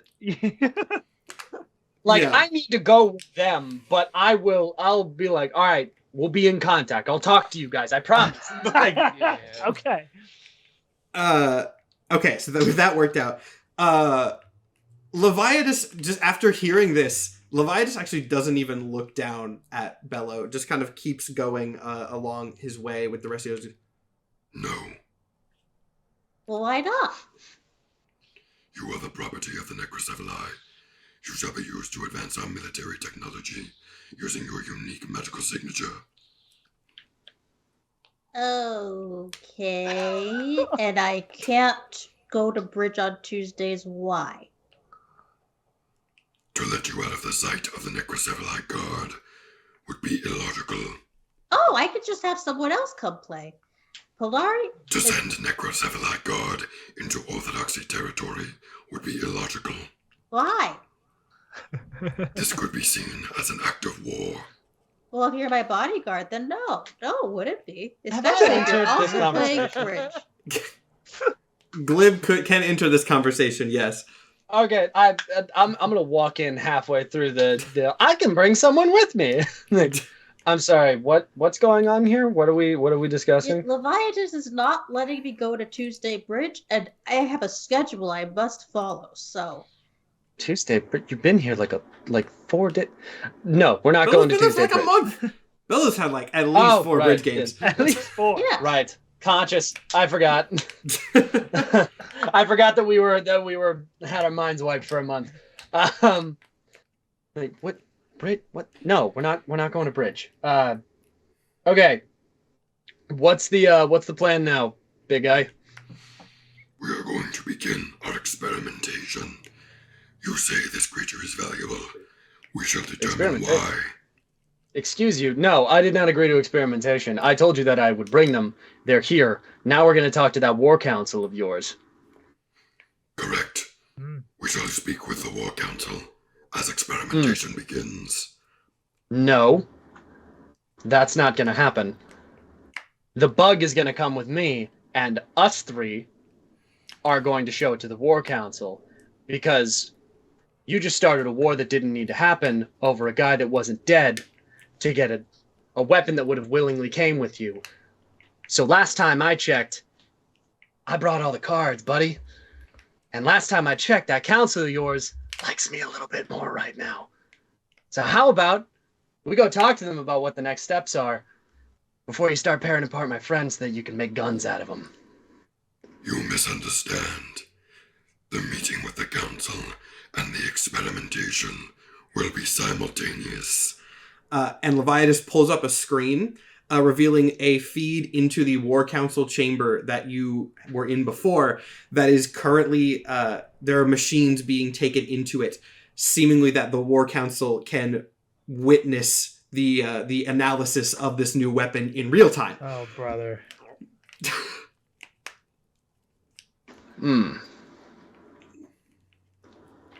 Well. Shit. I'm trying to think of a way to get around this. I'm gonna look at them for a good long while and just go, how invasive are these tests? Before I respond to that, I just want to be mean for a second and point out someone in chat just said Bello is my second favorite and I need them protected at all costs. You've got a spare. No! There's two. We got a backup. I'm sorry, Mama. You've got a spare. I also want to inform the audience to remind them that Glib is still thinking of this Bello as a backup. It was good. It's good to say it, not me. Regardless, Leviathan does not seem to necessarily know exactly how invasive this experimentation will be. Essentially says, like, that's up to our scientists. Like, we will see, no one really knows exactly what Bello is. And so it's basically saying, like, we don't know. We're going to poke at Bello and see what pokes back. Okay. I am going to, after I look at that, I'm going to be like, seeing as I brought the weapon, I deserve time alone with it before we start the tests. I know what they can do. I've spent the most time with them. I know how to get them prepped. No one else does. You need to let me do that work before we start. Make me a persuasion check. Gotcha.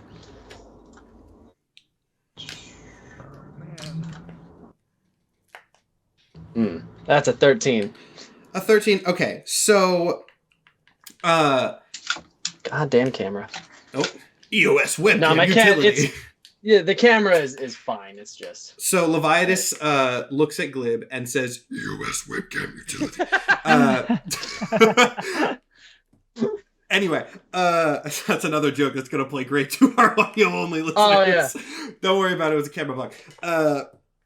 But regardless, Leviathan thinks for a second. And again, I'm sparing the voice because I feel like I'm going to have to do this a lot later in the actual scene itself because there's multiple of them. But basically says, like, okay, but one of our scientists is going to observe you so that we can chronicle the process for later use. So you don't have fully private time with Bello, but you have been given a more private setting that will be monitored at least in some capacity. Okay. That works, I think. I hope. Man. We can go ahead and go to that now, unless I guess we should check up. I can. That works. We're gonna check up on this. Sticks and Goodbid, what are you two doing? And I guess also Space Bella. Momo plays two characters in this campaign so often. That is an excellent it just happens. question. What are we doing? Because now we kind of have the freedom to do whatever. And yes, you can do something related to this. You can do something unrelated. Just so I know what order to play out. Let's run back what we were doing before everything went to fucking shit. The crew went missing. That was a big one. Yes. So we're missing. Oh my god, I'm blanking on all the names of the crew. Mermaid guy. Rude. Scientist guy. The other goblin that I played. Yes, all those distinct people who you met and know have gone missing. It was very important. Many of whom have been around for the entire show. Not new characters. So tired right now. I don't even know if Goodbid or Nathan is talking. Oh god. Okay, so that was what that happened there. We have Space Bellow. Do we know if it's? I get the feeling that Space Bellow can't leave the Orthodoxy yet. Like, definitely not right after the peace treaty just happened. Oh, right, for optics and stuff. Probably a bad idea. Unless we can disguise Bello. I really don't know how we're gonna disguise a space butterfly. To look, if it was any kind of human, we could make it work. But like, I don't even think a disguise. I would like to posit that I feel like I don't know what all my god powers are because Matt won't tell me.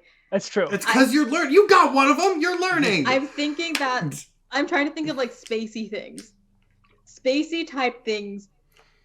I would like to posit that being able to turn invisible is a space type thing. If not that, I mean, yeah, Matt, what would you say? I would just. I know one thing that you could do because I think about superpower dynamics a lot. So I'll give you the physics of this, the technically real world physics. Mm-hmm. You could become invisible by bending space. By bending light around you. This is what Invisible Woman does canonically. The problem with this is that if you are bending light around you, no light is reaching your eyes, and therefore you cannot see. Invisible Woman gets around this with some bullshit that Marvel Editorial made up. I think what I'm gonna say do have the is ability that to see in magical darkness. So is that my way to see around it? What I'm gonna say is what you can do though is you can bend light around everything but your eyes, and so you would be a barely noticeable, just two little floating eyes, and then you could see. But I do have the ability to see in magical darkness. I don't think the scientific that doesn't change the absence fact Does it that have a there's range? nothing to Does it- receive the vision. Let's see. Well, If the cones of your eyes disappear, there is nothing to receive the input. And also, Matt, correct me if my I'm wrong. gosh, Was where is that the main lead that we were following before all this, or am I forgetting something from like episode 2? I believe the two things that you were trying to do. Well, Glib was specifically trying to fuck up Emerald. Obviously, main goal was to That was Glib's get out goal. of here, fix the time machine, find SG. Yeah. The possible leads that you had were you need to get the crew. That was something that I guess you didn't technically have to do, but who's going to crack that was the new something physics that of this world if not yes. our fucking guy, which I still can't remember the name of. The other thing was the time god. If you can try to find the time god, that broad. could provide some sort of thing. It is broad, but you also haven't started looking That's for true. clues yet. That's so true. That's true. You haven't started digging. And then I know Glib's sort of specific goal that was a sub goal for the whole team, but Glib's major priority was fucking up Emerald. That is the entire goal. Yeah. Let's see. It does say Devil Sight. You can see normally in darkness, both magical and non-magical, to a distance of 120 feet. Okay, I'm trying to think about how exactly this would work. So,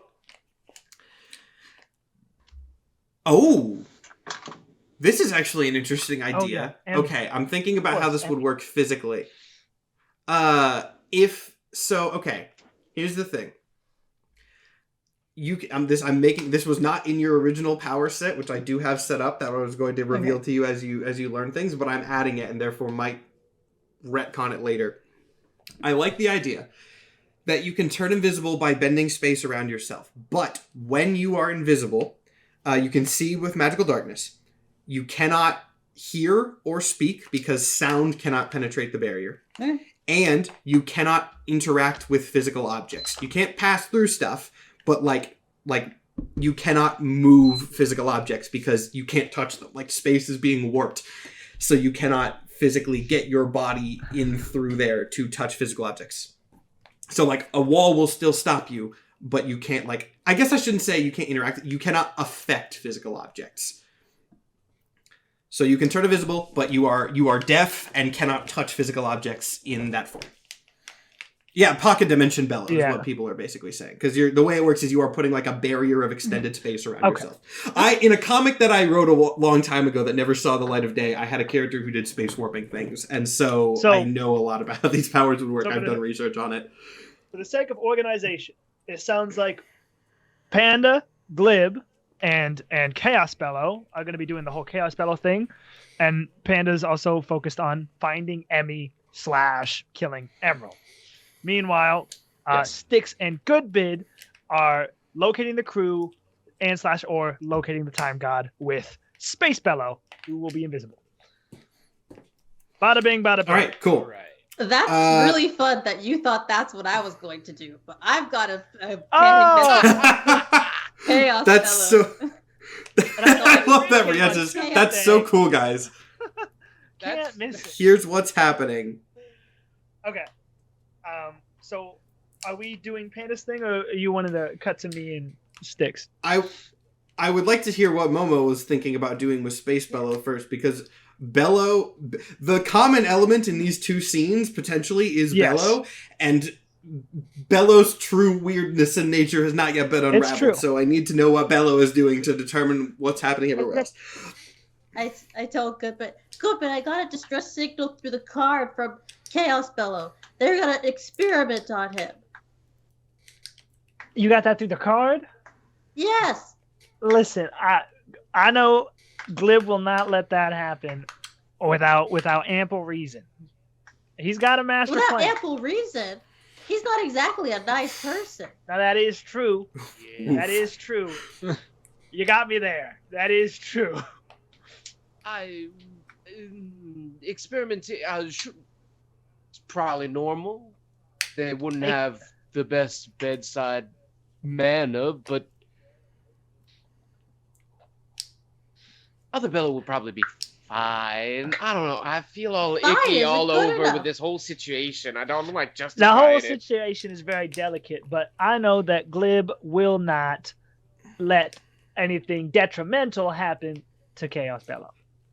Matt, do I have to roll a deception for that? You guys are so you guys are so mean to Chaos Bellow. Momo, I stand with you and the Bellows.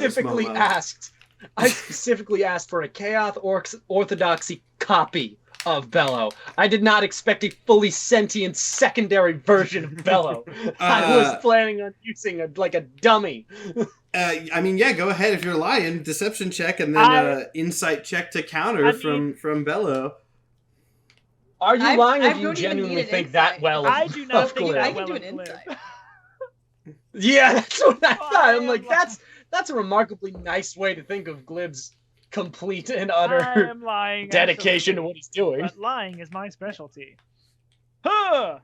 Like, to me, I don't even care if he's telling the truth or lying. I just know that my friend, who is me, That's fair. needs help. For what it's worth, I got a 30 on my deception. Like I'll say this. Yes. You unless you want to roll and like get a nat 20 or something, you believe that Goodbid believes this, but that does not necessarily define your choices. So I get that you believe in Glib a lot, but that's not good enough for me. I need to go help my friend. Bello, the situation is so delicate right now. Did we not inform Bello? It's so delicate of the right plan? now. If they find out there's a second you, and there was a plot to make a second you, bad things will happen to the other Bello, to you Bello, to Glib, possibly the entirety of the space we currently inhabit. I understand that it's bad. The whole thing is just extremely awfully bad in a way that I have never personally experienced in my life, but we need to let it be for the moment, as uncomfortable as it is. It is the least bad option that we have. So you're gonna help me get my friend back at the right time. Didn't hear a word of it.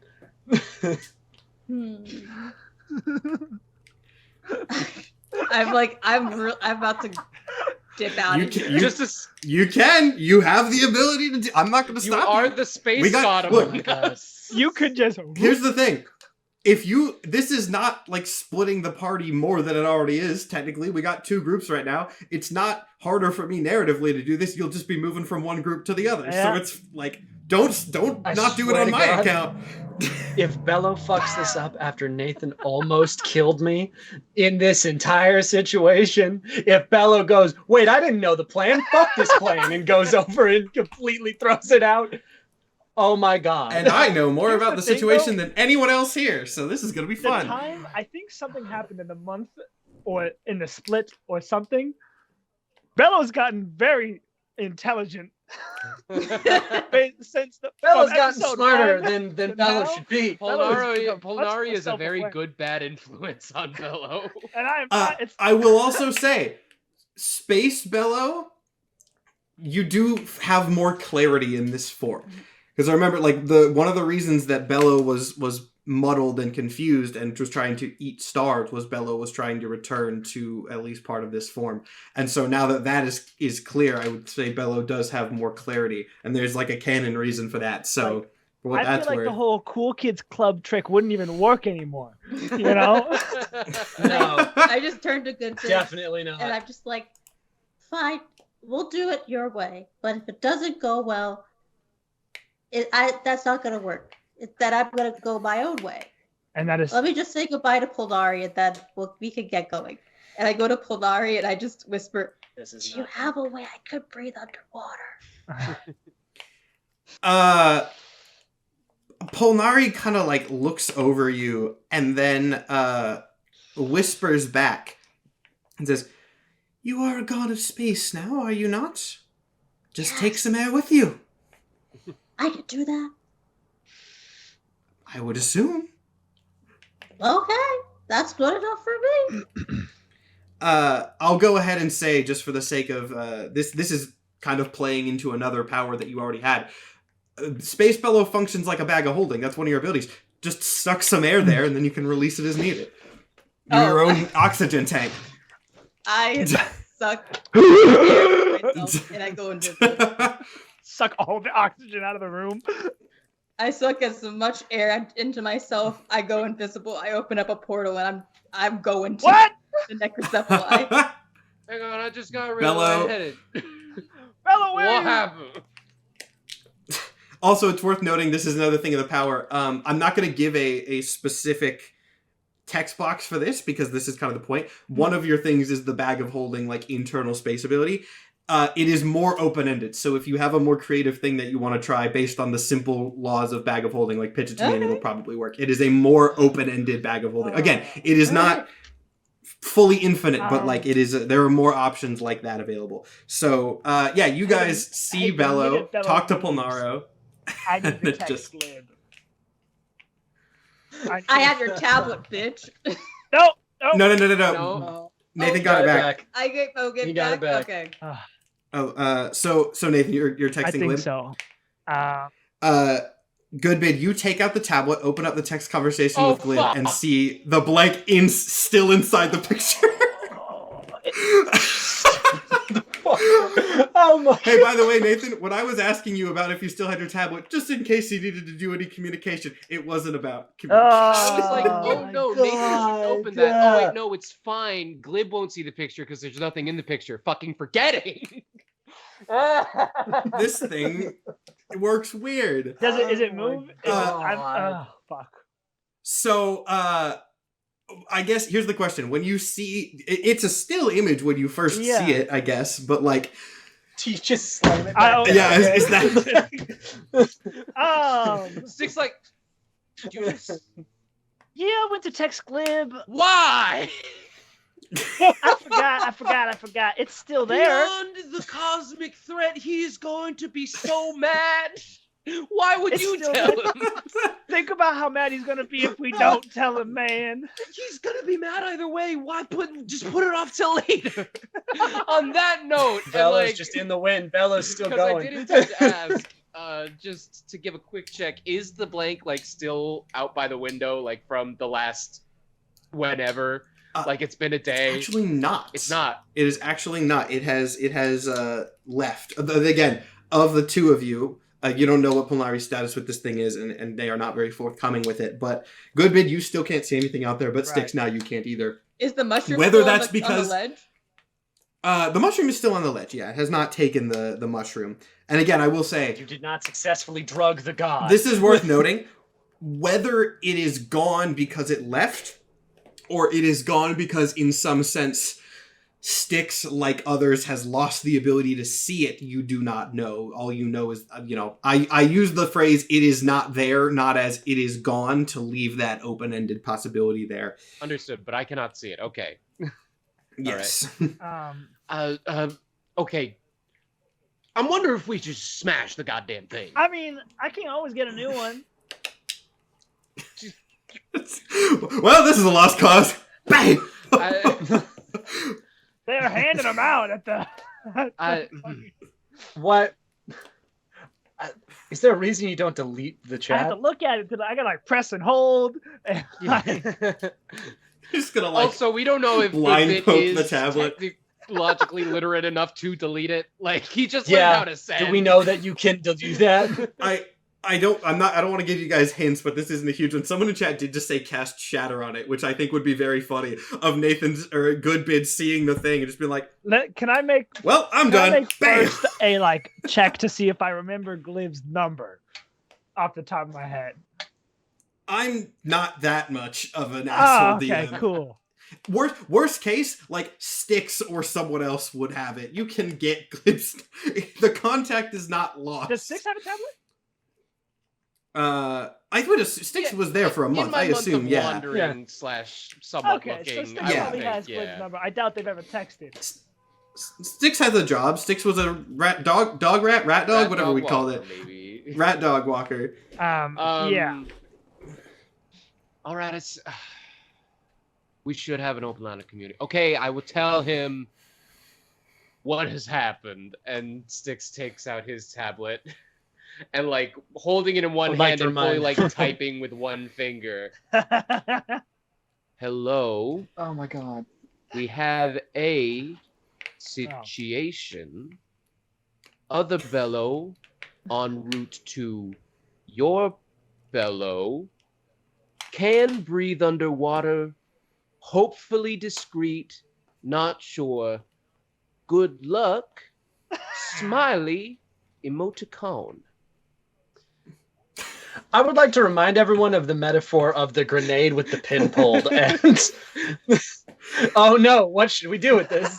This whole situation. So let me Goodbid, what are you breaking the tablet? What's happening with the tablet? At this point, Goodbid's up here. I think at this point I have to brick the tablet. Like I can't look at it if it's in there for me. That's where it is.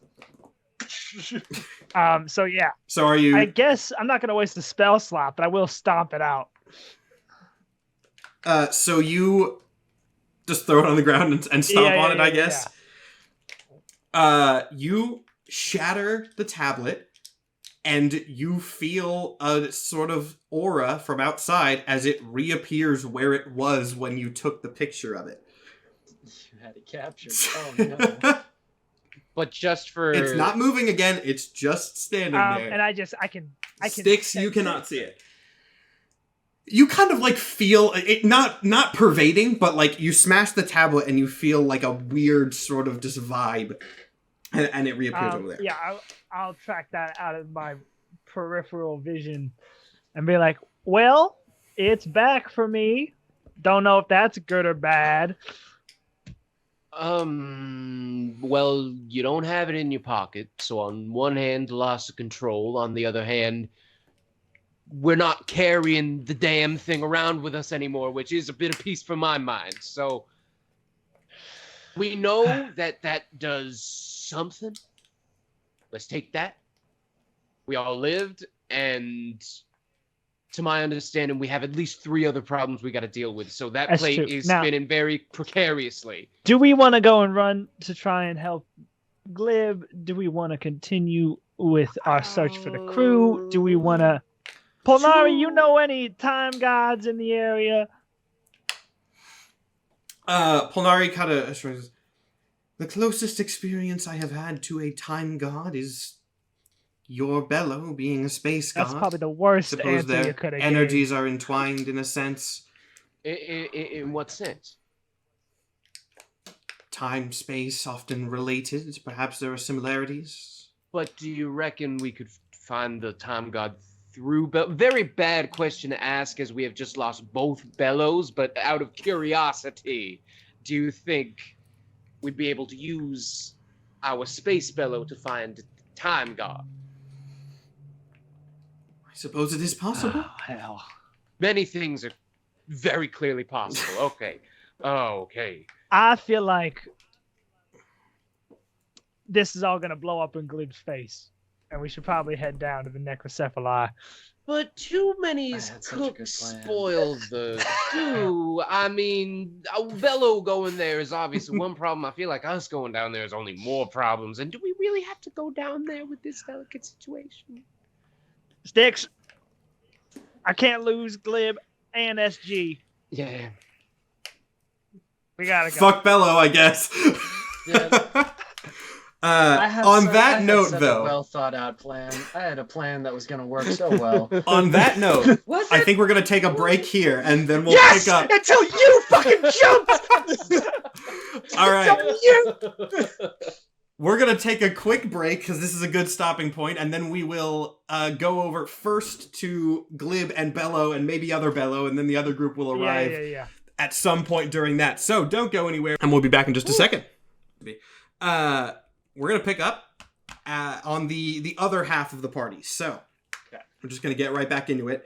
As I was saying to them off break, I'll go ahead and say this: the way we're gonna structure this, and this may change. Obviously, this is unscripted, but this is my thought here: is we're gonna sort of flash back a little bit because these two things were happening simultaneously to Glib and Space Bello over with the necrocephali. And then, no, Chaos Bello over with the necrocephali. At some point in there, Space Bello teleported over, and we will see what happens with that. And then a little bit after that, then Styx and Goodbid will arrive. Again, the exact way this plays out might change, but that is the sequence that I have in my head going forward. So, we're going to begin on Glib and Chaos Bello. We'll go ahead and say this is... if you want to have any sort of conversations, make any sort of plans on the way to the necrocephali city, you can do that. There are necrocephali around you, so it's maybe not the best place for any sort of secret plans. We can skip this entirely, but I'm giving you guys the option if you want to set anything up, or we can just go ahead and say you guys get there. Is there any way for me to talk to Bello that anyone else will not hear? Right now, you are on like the train there, so it's pretty enclosed. Unless one of you has a spell for it, I would say no, or in some sort of way to speak in code. Okay, nope. All right. In that case, we will arrive at the necrocephali city. I need to come up with a name for the city. I thought I had one. Maybe it's buried in a Necrocephalus, if you want. Maybe it's buried. I think I had one. It's just buried in a document, probably next to the name of the guy. I'll have to go and bring that back later, but doesn't matter now. Glib negotiated again a more private sort of setup area. So as the War Council assembles, you are ushered to a room in the main citadel, but not the War Council room specifically. You hear some murmurings as you go by. Basically, the War Council, due to this, they're going to discuss any sort of other relevant business first, and then handle Bello. So the meeting is actively going on right now, if that matters for any of your plans. Bello has just been moved on the schedule to later. Okay. So you are taken to actually, probably a sort of lab. You are taken to what seems to be a hybrid Magitech lab. They're, cyborg vampires, so they view magic and technology as kind of one, two sides of the same coin. Okay. And since you specifically said, Glib, something about like preparing Bello and you were the only one that knew how to do that, it was assumed that you needed to do, no psychological preparation was assumed. It was assumed that we need to do something to Bello to get Bello ready. One necrocephali who is wearing slightly different armor than the rest of them stays in the room with you, not speaking. Again, they don't really speak unless they have much of a reason to. Okay. This is presumably the scientist who is going to be overseeing. If you inspect the armor, I'll give you this without a check. A lot of it seems to have more, slightly less weapons, still weapons, but a lot of tools and things. It seems more analytical armor than combat ready. But this thing just kind of stands there waiting to observe. If you ask it something, it will probably respond, but okay. This is where you guys are at right now.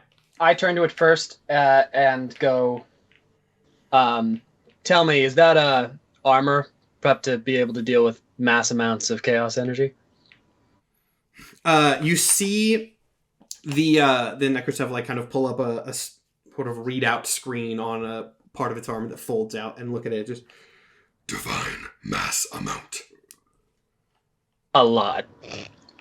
I've been to the chaos realm, guy. My body's attuned to it. Chaos has been the entire motivation behind my life for a very long amount of time. I'm suited for this environment. I just want to make sure that if something happens with the bug over here, that you're prepped for that, and if not, that you should go and get some. The scientist does not respond or leave, but they do kind of like scoot over a little bit to the other side of the room, and you see them start poking at some of the machines that are there, eventually taking a piece off of something and like sticking it to their armor or integrating it somehow, maybe as some sort of shield or limiter. They don't say, but you can ask. Okay. But they stay over in the corner. They are off in the side of the room, yes. Okay. I'm going to go over to Bellows' container, open it up as much as I can, and go like, all right, listen, I'm going to act like I'm doing something right now, and you need to talk as low as possible, because we need to come up with a plan, because this was not part of the plan. I know it's not part of the plan. You're not very good at plans. I am great at plans. You're great at fucking them up. I did not ask for a sentient fucking person to be. That's not the point. I need you to tell me what you are so that I can relay that to them. All right? Because I need to be able to tell them what is going on here, and I need to give them a sufficient reason to not cut you the fuck open and use you as ammo. I mean, I thought I was the god of time, not time, space, but like, the part of you that is the god of space apparently got ripped out of your fucking being. You are what is here. You are a shell of that, all right? You're filled with chaos energy. They think you still have that in you, and they're going to dig through every They think that you are still that, and they're going to dig through every single part of your physical being until they find it. So I need you to give me a reason that they can't do that so that I can tell it to them, okay? Tell them, like, if they do that, a black hole will form. Why would a black hole form? Because I'm the god of space. Bellows are the god of space. If you're both in space, the black hole happens. Okay, one sec. I close the thing. I like go over to the scientist, and I'm looking at their tools, and go, how invasive is your examination going to be? The necrocephaly scientist, before responding, steps over to Bello, and you can see the little lines and readouts that appear over their sort of eye plating that indicates they are doing some sort of scan. Yes. The nature of the creature is unpredictable. Therefore, the exact scope of the experiments will have to be determined in progress. Okay, well, do you want some insight from the only person in this entire facility who has actually seen them? I do believe that is your purpose here, yes. It is, indeed. First of all the blades need to go away. Because if you cut into that is the god of space, my guy. Make me a bluff check. Where's my d20? I don't remember where I put it, but as I look, make me a bluff check. Also, inside of this thing, I cast freedom. I'm in deception. I'm using the Starfinder terms. I swear to God. Anyway, yes, I'm in deception. As I'm in here, I do cast freedom of movement on myself. Okay, you're not in yet. He makes that with advantage, right, Matt? Because he really believes it.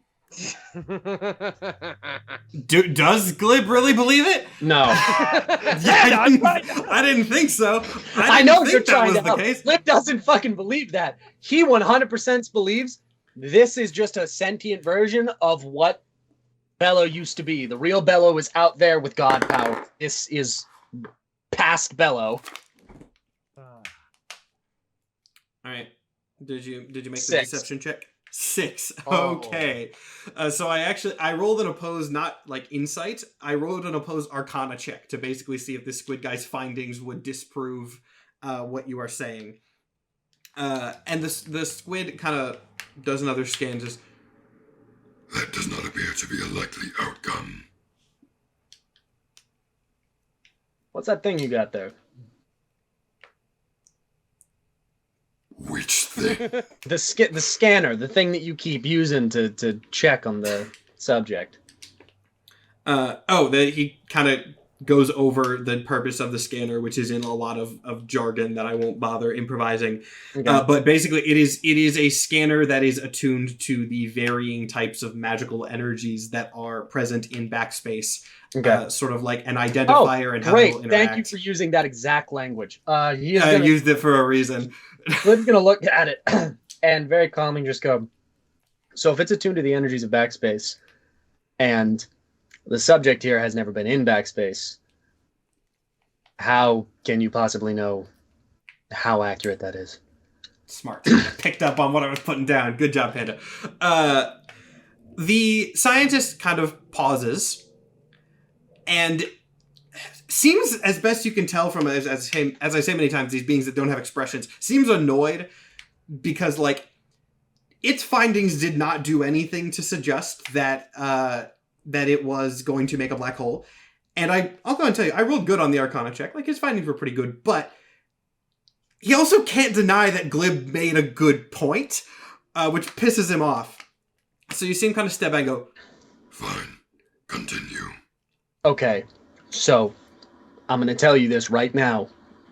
Interacting with that thing, exclusively bad news. All right? I interacted with it once, and I was down for a day and a half. I couldn't even move my eyes. That is not a good situation for anybody to be in. And that is simply touching the damn thing. If you start to pry into it or use any of those fucking tools over there, I can tell you right now, outcome's not going to be great for anybody.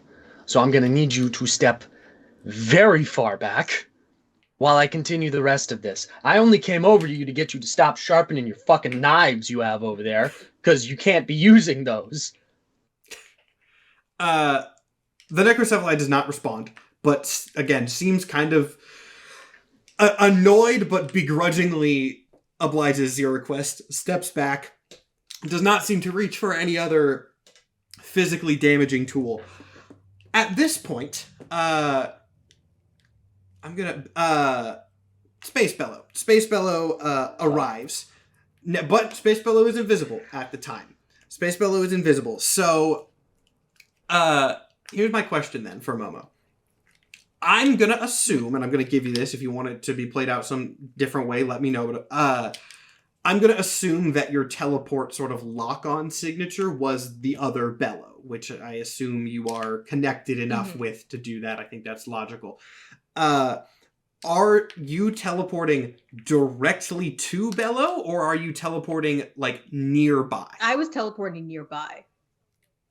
Nearby, okay. So you were not showing up in the room necessarily. That is okay. The smarter choice. A spatial distortion might have been felt in the room. So you teleport, we'll say, to the, like, a hallway outside. It is...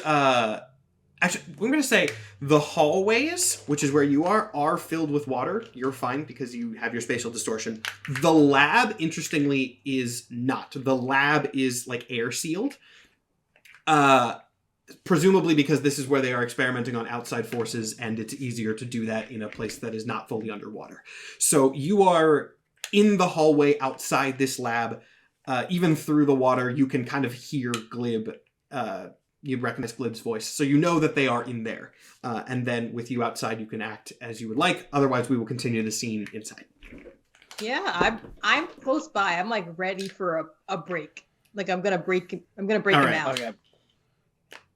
All right. So I've talked down scientist guy, right? He's standing in the corner, and I'm... Doesn't look happy about it, but yes. Does Space Bellow still hear me when I whisper? I can't hear anything. Oh, that's actually a good point. Yeah, I forgot. Right. I forgot my own laws that I just made up. You can see it. We'll say you can see inside and see that Glib is in there, not here, because I forgot my own rules. But Okay. Yes, you cannot hear anything while you are in this invisible state. So no. When do I get Styx's text? Very important.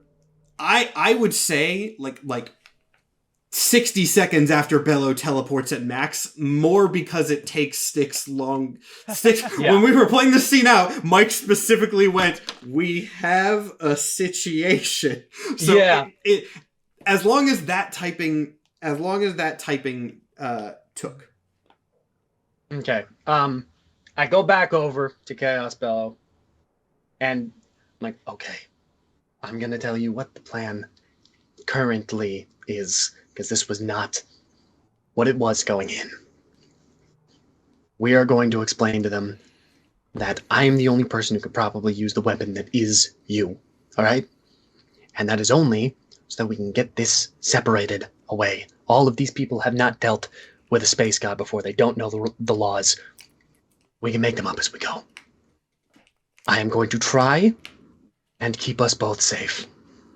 But this was not the plan, and I cannot guarantee that. So you can't guarantee my safety.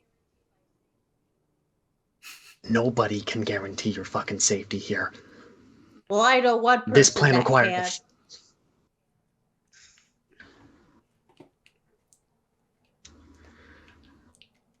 Okay, closes the thing.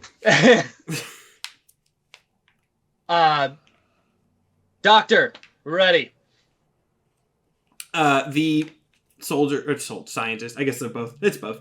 The scientist comes over and sort of you see it hooks some machines up to Bello's containment unit, just as like a mobility thing. Like it hooks it up to wheels, basically. They're not really wheels, like little turbines that can take it through the water. Not any experimental devices at the moment. And then opens the door.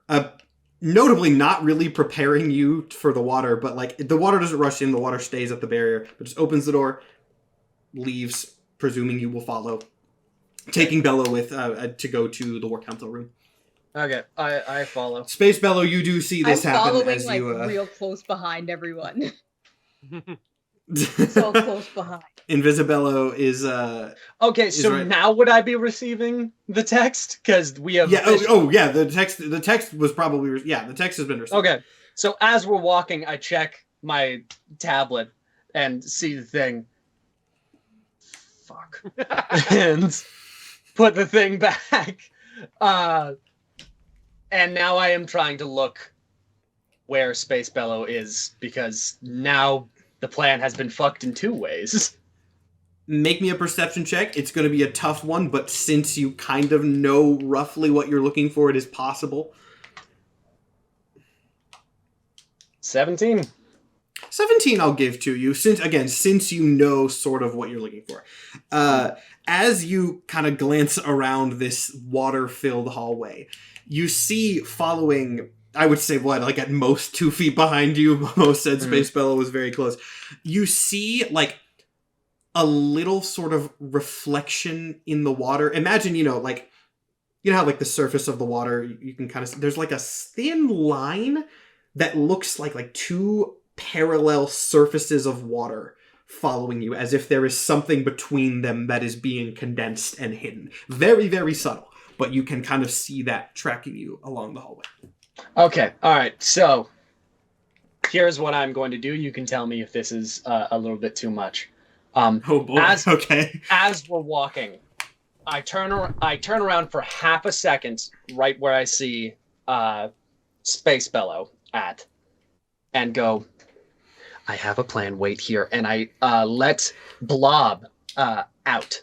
I let Blob appear, and I'm using Voice of the Chain Master so I can communicate and see through Blob, and turn back in one step to follow Bellow as it is, and am now speaking through Blob as Glib is walking, essentially blind, but holding on to the things that he can continue moving.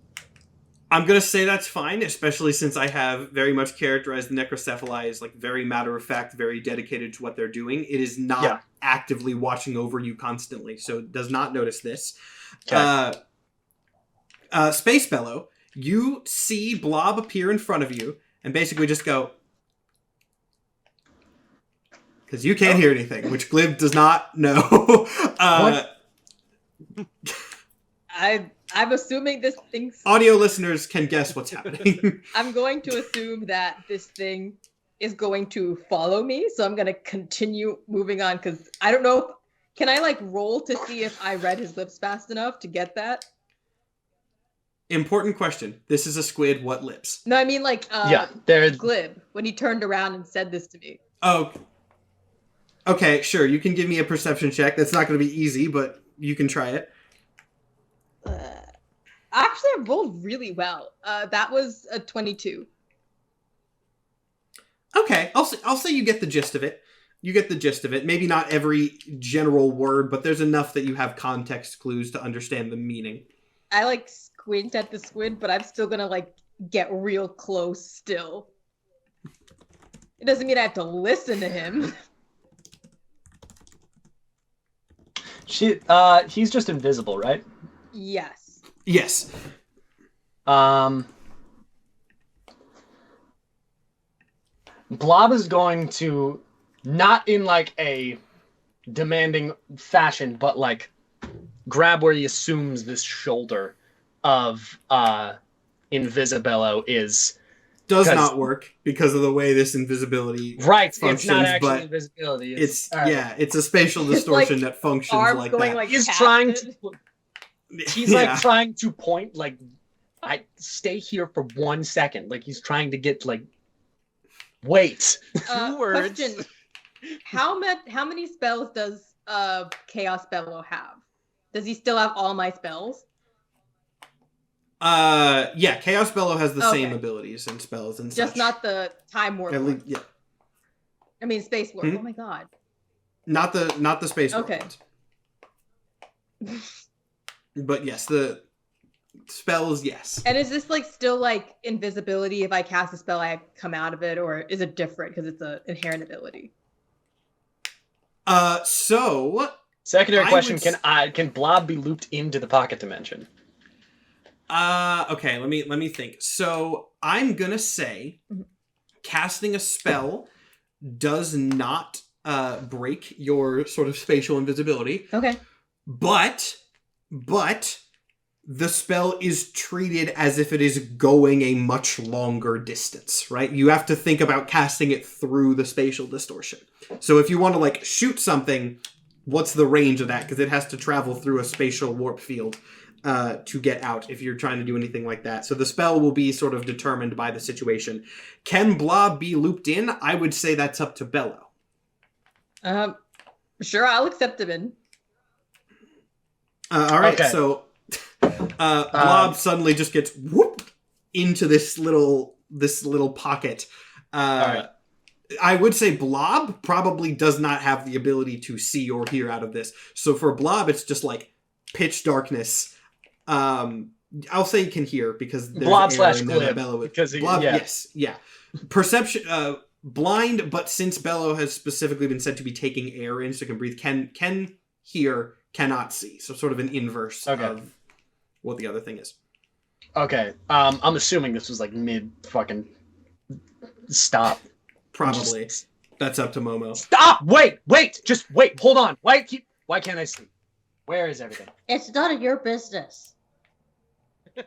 Okay, well, I can hear you. I saw you before. Listen, I need you to wait behind. I know you are trying to help. I know you are trying to help your buddy. He is not in danger. I got this fucking handled. Please. Well, that's not what he said. He said he was in danger before this has happened. We have a plan. We have this worked out. I know this is uneasy. I know this is scary. I've worked with a double of myself before, and I know it fucking sucks. And where are they? But I need... Where are the double what? of yourself. The double of myself got corrupted by being a double of me. Okay? That did not answer the question. I turned to the audience. They died out. Break the fourth wall. That didn't answer the question. Okay. Hey, I'll say a space god can break the fourth wall a little bit. That's funny. Yeah. Sure. That The does not double- have lore ramifications. It's just for the bit before people start theorizing. Yeah. But yeah. The double's not around anymore. Okay? I've experienced having to see myself be ripped away, and I'm not going to make you live through that. You understand that? I don't. I just know that I'm the only one that's looking out for me. I can promise you, I am not going to get Bello hurt. Bello is going to be okay, and if it isn't, then we are going to fight our way out of this together. They're not being sacrificed, they're not being hurt, they're not being tested on. I am trying to help them. And how do I know you're telling the truth? Everything I have done since we showed up here has been to help all of us. Is that true? Everything. Yes! Regardless of if you are going to believe me or not, everything I have done has been for the betterment of everyone here, including those that we lost on the way here. So I need you more than anything to trust me in this moment. Listen, Glib, I was in that room when you tried to take off you-know-whose head. You were all in it for you, and no one else. Why does no one understand that if he is gone, there is nobody keeping us here? There is nothing restricting us. If I did kill him, the one person holding us back is not here. All of this is to get out. That's all. None of us want to stay here forever. We were put here against our will. I'm trying to help us, and no one is just letting me help. I am trying to get us out, and I need you to trust me. I'll have my backup plan when yours inevitably fails. And I kick Blob out. Blob sort of just manifests in reality. I imagine kind of like spiraling through the water, popping back out into the hallway. I dissipate Blob as soon as I'm let back out again. Oh, before right, he dissipates out, I say, You have less than an hour. You have 15 minutes to free my friend. Oh my god. That's less than an hour, all right. Yeah. I also cast freedom of movement on myself. What exactly does that do, just for my note? Freedom, where'd you go? Spell, hello, come back. Oh, freedom of movement. You can touch a willing creature for the duration. The target's movement is unaffected by difficult terrain, and spells and other magical effects can neither reduce the target's speed nor cause the target to be paralyzed or restrained. The target can also spend 5 feet of movement to automatically escape from non-magical restraints, such as manacles or a creature that has it grappled. Finally, being underwater imposes no penalties on the target's movement or attacks. That'll actually possibly go into your space powers later, because that's kind of thematic. So that might also go into the doc. I'll decide that later. Regardless, you have freedom of movement on. And eventually, unless Glib has something else to say and Space Bellow is willing to listen. They're not going to fucking hear me anyway, Yeah. so who gives a shit? You eventually make it to the War Council chambers, and you are taken up sort of through the center like you were last time. It looks much the same as it did when Glib was there last time. The same members are there, maybe not the exact same, but at least most of the recognizable ones are still there. They seem to be in the middle of another discussion. Again, the meeting was ongoing. Whatever it was doesn't seem to matter to you. Some sort of internal, weapons management or something, not related to Bellow. The one big difference is that you can see several scientists in the final stages of setting up various machines and testing equipment in the center of this council chamber. Second we walk in, the exact second I see all these fucking machines that they're building, I'm going to turn to the scientist we were walking with and go, what the fuck did I tell you? I told you this shit doesn't fucking work on this. We are not using any physically invasive devices, as per your request. If you interact with the beast, at best, you get laid out. That is the best alternative. At absolute worst, you're going to create a black hole and suck everything that you've built into it. I need all of these shut down now for the safety of everyone here. Deception check. Come on. 18. 18? All right. I mean, they're going to be opposed. All right. So the scientist does not seem 100% convinced, but does say, We will allow you to make your case and do your demonstrations before our experimentation begins. Do not disappoint. Okay.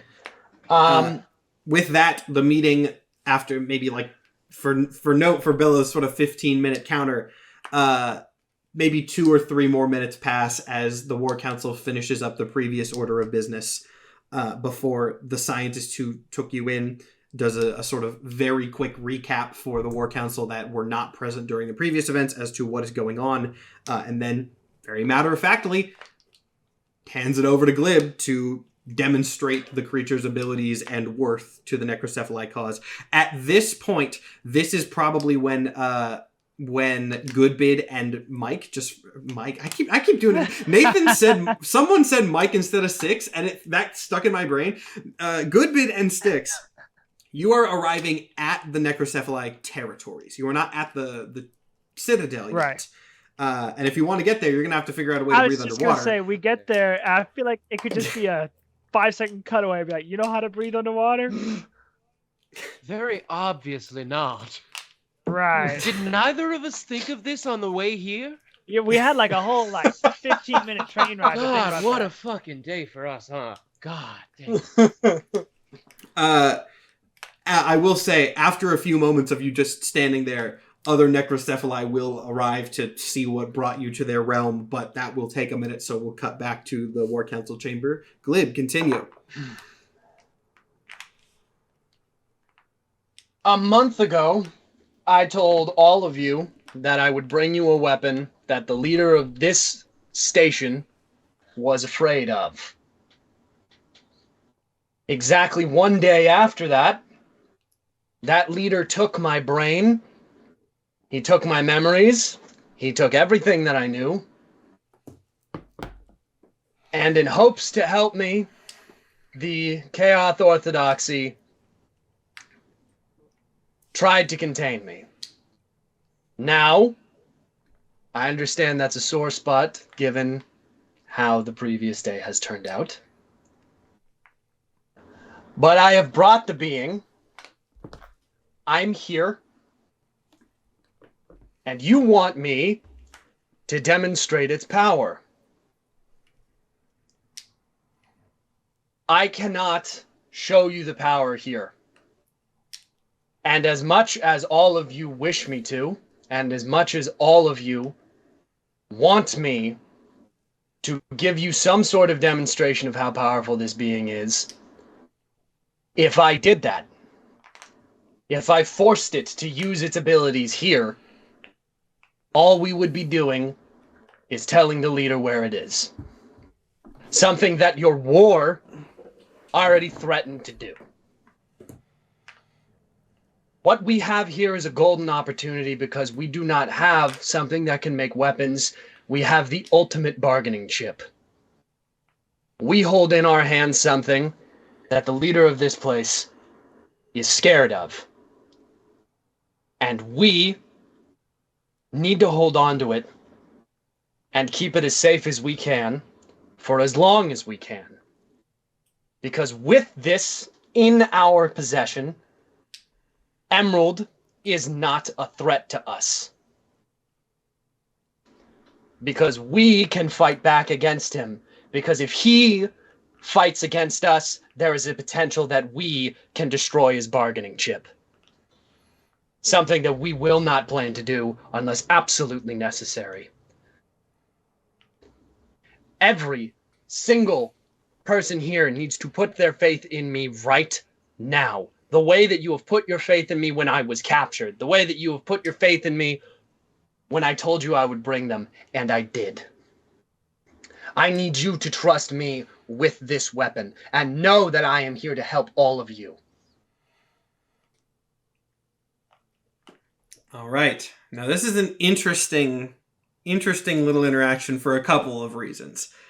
That was a very good speech. Props to Panda for that very good speech. Here's the thing. I said the name, I know. You said the name, which is a problem for and I'm sure you did it intentionally, but it's a problem for two reasons. Number one, the obvious one that chat has already started yelling about. But number two, the War Council doesn't seem to know who that is. And so what you have done, essentially, is promised a weapon. Or at least they have taken it as the promise of a weapon. That they then went through a very large conflict to get their hands on. Wait, no, they know who that is. Huh? I said it in my first speech. I explained exactly who Emerald was. You said it in your first speech, but that was the first time that they had heard about it. They know you have talked about Emerald, but they expected some sort of weapon, right? What you basically said is there's this mysterious force, we can get this thing, we can fight back against him, right? That was what you said, the gist of your previous speech. They heard weapon, right? Weapon against a new enemy, sure, but they heard weapon. And now what you are saying to them is, this is not a weapon, it is a bargaining chip that must be protected. Are they saying this to me? I'm kind of recapping sort of in lieu of, going through the individual like murmurs and whispers that you're hearing in the room. They will recap this, but okay. If you want to react to something that is being said, feel free to interrupt me and do that. To Go ahead. I hear it's not a weapon, it's a bargaining chip. And I go, you act like that's something less. I have brought you a shield. I have brought you the best shield against anything, against any threat. Us simply having this grants us immunity. What do you mean we don't have a weapon? We have the ultimate shield that anyone has ever known. Because if they try and attack us in any variety, if we pose the first attack, they cannot strike back. Because we have a hostage they care about. We have a hostage they want. The question then, you see the leader, Leviathan, you know his name now. Yeah. Leviathan, who already doesn't like you, kind of leans in, speaks up, and goes, That may be the case. This enemy may want this being. But is it not equally possible that this enemy could attempt to strike on us to retrieve it? If they were going to strike to retrieve it, they would have done it when you posed your useless war. You brought guns into the streets and you attacked something publicly. And the bargaining chip that you demanded was the secret weapon I promised you. This is our call to action now. This is our call to action to use the ultimate shield that we have. We need to act now, because if we don't act now, the way I told you we would, the way I knew that would happen, then we have absolutely no chance. So you propose an assault? Is that what I am hearing? I propose the start of one. This again causes a large wave of whispers through the War Council. This is an interesting concept to the Necrocephali for a number of reasons. This is not something that they have necessarily considered. As you can gather by your interactions with them and just sort of looking around their city, they very much, again, think of offense as a form of defense in a sense. Like, we are, so literally big and sharp and spiky. If someone attacks us, we're going to hit back harder. They have not considered heavily this idea of, like, we can make people not want to attack us in a different way, right? Without a show of force. It is a different, this idea of like a hostage, a shield, some form of defense that is not a counter-strike. Is not something they've considered, and you can get the sense that the War Council is a little bit split on this idea. After a moment of debate, you hear these people whispering to each other, talking, deciding what exactly they want to do. Leviathan speaks up again and goes, And where do you propose we send this assault? I propose that counter to what you usually do, as I have seen, that we do something silent, that we do something quiet, and we work our way up the chain of who runs this place.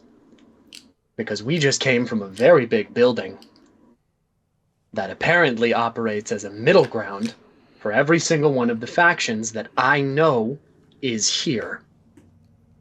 So they either know something, or they will know someone who knows something.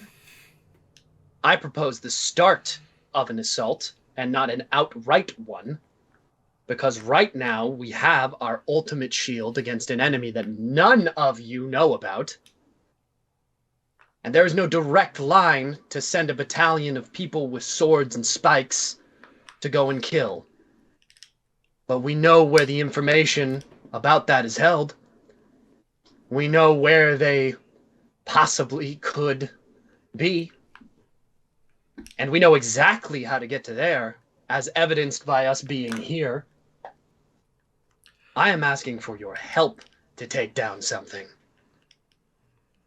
I am asking for your inclusion in my plan.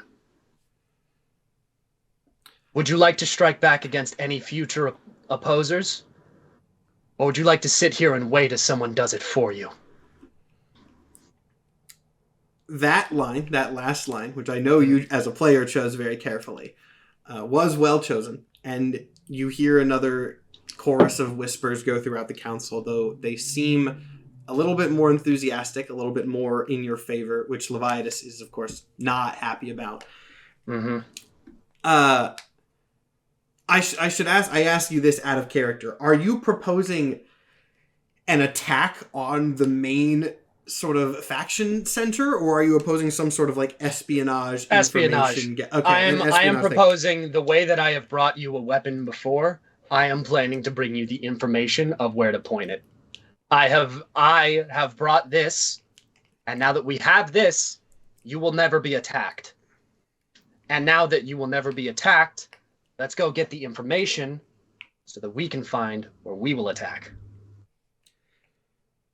What would you have us do in this operation if you do not want an attack? Prepare for one. Be ready when the signal is called. I will tell you where to strike, I will tell you how to strike, and I will tell you when to strike. Because I am the only person here who knows who runs this place. And I am the only person here who can get that information without jeopardizing the entire operation. And I need all of you to trust me right now to do it. Okay, this is going to be interesting, because what you've just said, specifically the line of, like, I will tell you, I don't remember exactly which adjective you used, but you said, like, I will tell you how, when, and where to strike. Mm-hmm. That was, to my knowledge, the most open and blatant I am taking over as leader that you have said so far. Like, as coups go, you telling them, like, I'm going to tell you what your armies will do was the biggest statement that you have made. I think there's just a sort of pause. There's a pause from the council. And Can I give a small reaction as soon as I see everybody giving me a sort of side eye? Sure. I'm going to see everyone's side eye and go along the lines of I am not proposing I take over. I know what you all think I just said. What I am proposing is you trust the information that is given. Because I am your ally. I am not your leader, and I am not taking over. I am asking for your trust and for your help. Because this plan will happen whether or not you are a part of it. And if you would like the information and you would like the help that I can give to give your strike meaning, then I am asking for your assistance.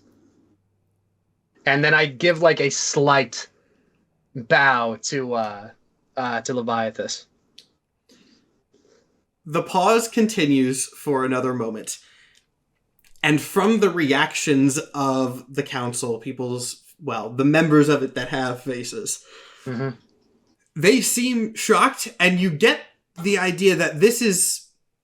Not everyone necessarily believes your comment about not wanting to take over. And this is also... This is the first time that they have been approached for an alliance in this manner. And also, it is still worth noting that, like, you are discussing an enemy that they have never heard of, which is polarizing. Regardless of, how true or not it is, this is a very polarizing thing. This person in saying... the defense of the plan as well, they have no current enemy. Their plan is over preparation and Their plan is over preparation. Well, here's the thing. A lot of them like the plan. And because of this, there's another moment of silence. And then the whole room just erupts in shouts. Like, if you've seen videos, sorry to any British audience, but of, like, British Parliament, like, everyone just... Someone says something and everybody just flips the fuck out. Like, that is basically what happens here. It is Glib is not chaos in staring there. directly at Leviathus as everyone is yelling. Yeah, Leviathus is not yelling. He is death staring you as well. At this point, we're going to do another little cut over to Goodbid and Styx. You've been fitted with some sort of respirators by the guards who are taking you downwards. And you hear, because water carries sound very nicely, you hear from the Citadel as you approach, like, this is an audible noise of just chaos from in there. Meanwhile, Space Bellow, you also hear this. Everyone hears this. This is very loud, very, very chaotic. You can hear people, there are many people in the council who are in support of this. You hear arguments of, like, this is, the exact kind of thing that we've been preparing for. You hear other arguments that's like, we've been preparing for so long. Are we going to give up and risk that all on one man who brings in an unknown threat? There's a lot of debate in this council chamber right now. And then, abruptly, the entire room goes dead silent. And the people who are outside, that being Space Bellow, Styx, Goodbid, you hear this as well. You don't hear it. You hear the sounds stop very abruptly. And interestingly, Glib, and I guess also Chaos Bellow, who is in here, you see, maybe a perception check, actually. Maybe a perception check to see how heavily you notice this. Oh, boy. I don't. Space That's a nat Bellow 1. is scrying, so I also have to roll too, right? Oh, yes. Yeah, if you can see the inside, yes. I got 18 on the die for both rolls, and that's a 22. What is it, perception? You guys are too far out of the mine. I assume you guys are entering the Citadel right now, but this is something that is happening in the chamber specifically. So everyone hears it, but the bellows are the first to notice as the edges of the chamber. Again, I've described this is like a circle. There's a lowered circle, and then there are seats around it, and you guys enter through the lowered circle. The edges of the circle, even up, covering the stands where the War Council is sitting, are beginning to grow foggy, as if they are filling with smoke. Okay. Time to go. After you have a moment, the bellows notice this first, so you have a moment to react before something else happens. Can I point my arm back and go, wait? I think I know what's happening. I'm making the assumption that Emerald's here because he heard what I said. A reasonable assumption. So I'm going, wait, hold on, don't run. I'm fucking trying to get out of this container. Okay, fine. Bello runs. Do you have how are you doing that? Are I'm you just kind of like trying to smash get out of this your way thing. out? I'll try. In that case, I'll try a chaos. I would orb. do. Or no, I'll do a chromatic orb because that probably is more damage. Yeah. Yeah, I'm chromatic orbing my way out. That's a 26 to get out. Yeah, I'll say you can fire a chromatic orb at one of the hinges or something enough to sort of break this. I imagine it was like, like a tube. I would. Interestingly, does Chaos Bellow have a way to breathe underwater? Wait, no. I said this was in air. Never mind. The council chamber is in air. Forget I said anything. I forgot that was. Yeah, never mind. I don't know how you plan it to might get out. Yeah, it might matter later, but water does not actively rush into the tube. The council chamber is in air for the non-necrocephaly members. I'm still like, how do I get out of here? I'm trying to look for an exit. There are like windows that you could get your way out of. Notably, two things. Number one, the sort of smoke barrier is going up all the way to the ceiling, so it is getting harder to see the windows. You would have to pass through the smoke barrier to get to them. And also, if you break a window, water's going to rush into this chamber. So those are just the things to note. Also, I would like to remind you that if Emerald is already here, he can probably get you. He knows where you are now. So I'm trying to get out before. Yeah. He's already here. The smoke wouldn't be here if Emerald wasn't already fucking here. Or at least getting here. The man's basically omnipresent. Here, yeah. You feel free to interrupt me, Momo, if you come up with a way to get out. You have full license to interrupt me during this. I'm trying to see where Space Bellow is in relation to this chamber. Under it, there's an elevator that kind of rises up into it and passes through the magical barrier between air and water. And the hallway, I'm using my hands to diagram this, so I'm sorry, audio listeners, but like, if this is the chamber where you are and it's up here in this sort of bubble, elevator is here. Space Bellow is in the hallway underneath. So Space Bellow is actually under you. Oh, I'm gonna try to get through the floor. It's not a thin floor. I have pretty powerful spells. But all right, try to do what you can, and then we'll continue. I'm gonna try. Oh, I don't know if this will work. Oh my gosh. I have like inflict wounds that does a bunch of damage, but that's like necrotic damage. On the Can floor? I do it on the floor? I don't think wounding the floor is going to do that much. All right. Let's see. What's my other hard hitter? My other hard hitter is fuck me. I'll try guiding bolting it. Guiding bolt is not going to bust through. This is a like stone floor. It's pretty big. If you have any other ideas, feel free to interrupt me. But after a moment of this, the smoke wall solidifies, and just kind of out of the middle of it, there was nothing behind it, but just out of the middle, walks Emerald. Again, Emerald in his more stable form. Still kind of smoky, still hard to parse, but more solid as he tends to usually appear in Backspace. And while he does not have... Nope. No, I'm not attacking him. As soon as he walks out, it's just, I was wondering how long it was going to take you to get here. As he walks out, though he does not have fully defined facial features, you can get a sense of his emotions. And he is looking at you, and directly at you, Glib, with just disappointment and annoyance. Not even anger. Very much a sort of above this kind of, this again? Really? Kind of attitude. Can I, as he's walking, like hold my hand up and be like, wait a minute. I want you to think this through. Think what through, exactly?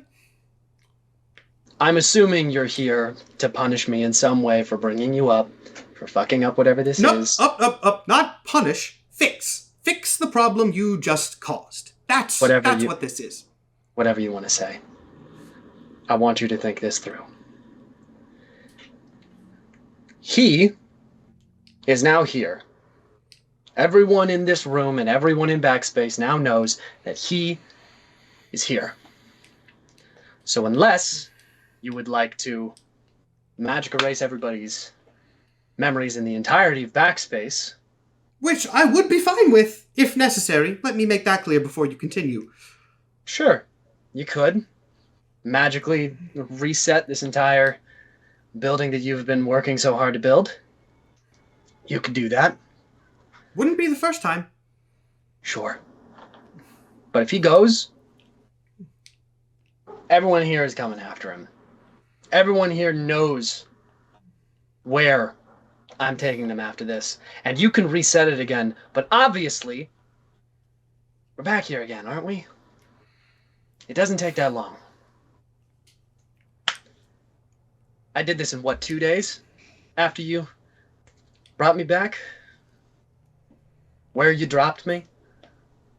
I woke up, and I already did this. Resetting isn't going to fix this. Emerald descends from where he was floating a bit above the ground and just kind of like goes to the edge of this circle and leans against the wall, putting his hand to his face, clearly just exasperated. By the way, I'll go ahead and say, Goodbid and Styx, you guys can arrive at this point in the tunnel, the hallway where Space Bellow is. Do we I don't want know if to? you know. You can if you would like to get in the scene. I also don't know if you do that if you see Space Bellow. That would depend on if Space Bellow is still invisible or not. I'm still invisible. But then yes, so you can, if you would like, you don't have to, but at this point is the time when you can arrive here. Again, feel free to interrupt me as this scene is playing out. Could I actually roll perception to try to discern where Space Bellow might be, like down in this hallway? Again, since you kind of know what you're looking for, sure. And can we hear? Got a 19. That is flat perception. So Styx is able to find that again sort of little seam in the water where Space Bellow is distorting reality. Styx like waves in front of it. Just turns a good bit. I don't even know what I'm. I don't know, man. What are we doing here? What are we doing here? What is going on? Should we even be here, man? I don't think so. I really don't. You can leave. Oh my god, what are we even gonna do here? If we're all here, we're all just gonna like. The only thing that saved us last time is that Styx wasn't with us. Yeah. So and I think if Styx gets his mind erased, we're fucked, guys. I think genuinely from the situation. Knowing that, and if we can we hear Emerald? No, not at the moment. At least you heard the silent barrier go over the council. That's all you heard. The shouting and then nothing. I can't make a perception check or anything. You can make a perception check, but it's going to be. I'll tell you this. There is a thing that you could look for or have looked for on your approach that I have said, and if you can piece out that, I will. You can look for or have looked for.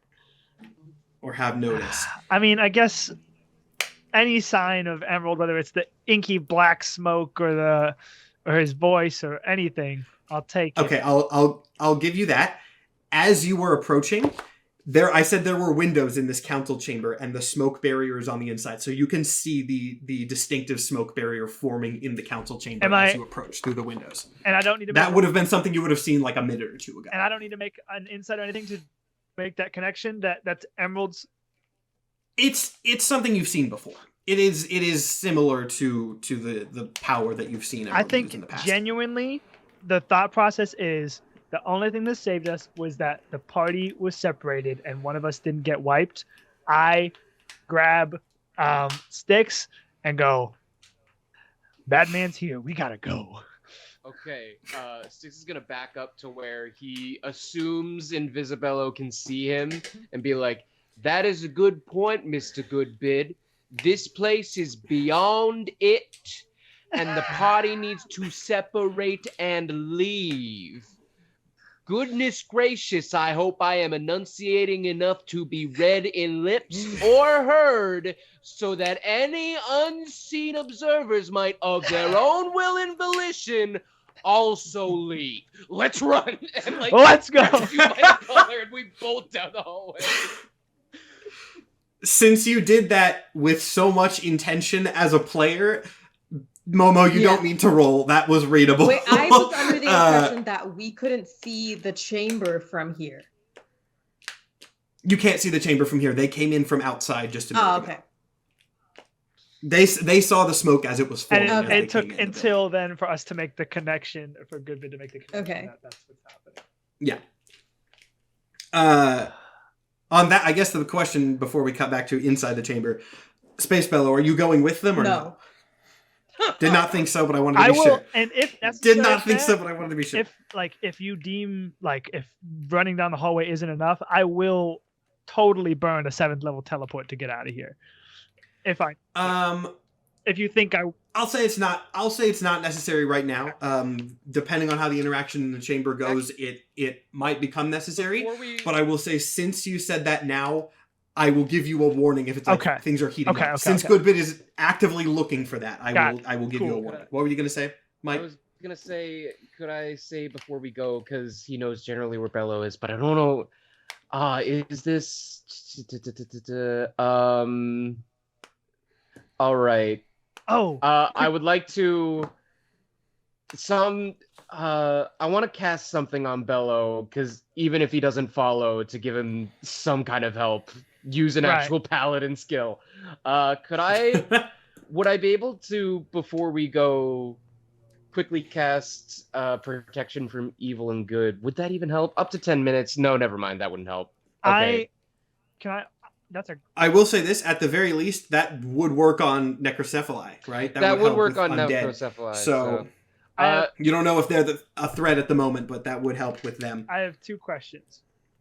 One, I know Bello can't hear, but spells can still affect them while they're in this vortex? Spells can affect them, but weirdly. There might be some distortion to the spell itself, depending on the spell. You can cast message, sure. Cool. And I don't think I'd be able to do protection from evil and good anyway, because that is a touch spell, and I don't think Bello can be touched at the moment. Bello cannot be touched at the moment. I have 2 things I might want to do. Let me check the wording of a different spell as well. Mine is also a touch spell. Okay. But I will cast message, and basically say the connection that I made is like, Emerald is here. The only thing that saved us last time was that some of us were separated and didn't get wiped. Wood dipping. We can save them if it goes to shit, and then we're gone. All right.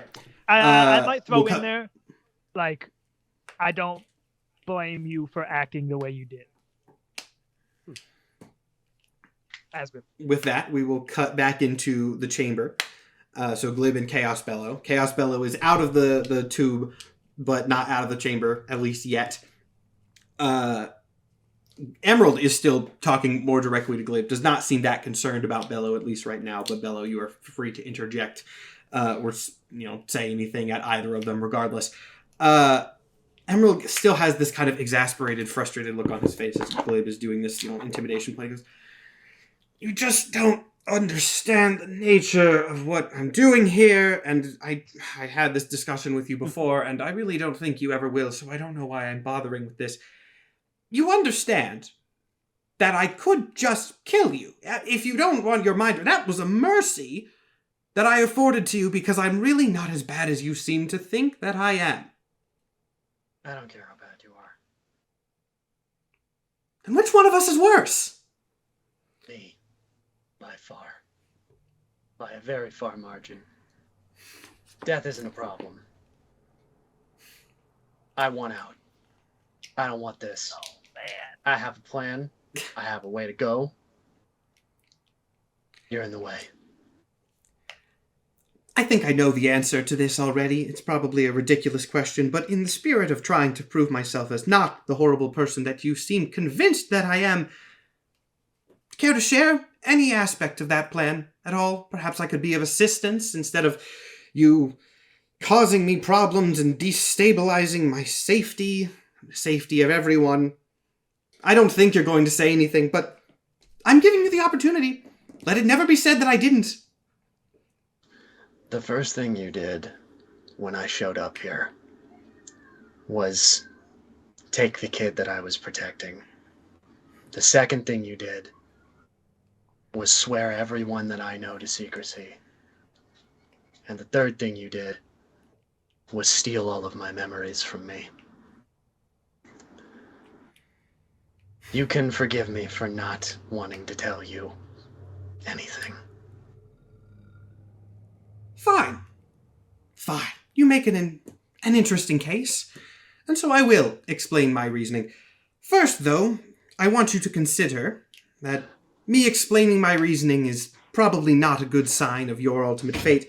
And in that case, you, butterfly thing, if you would like to leave the room before I do this, you're free to. Yes, please. A hole opens in the smoke that you can leave through.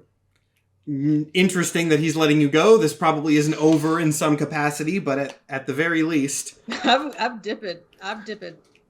The closest thing to worry... Bellow's gone.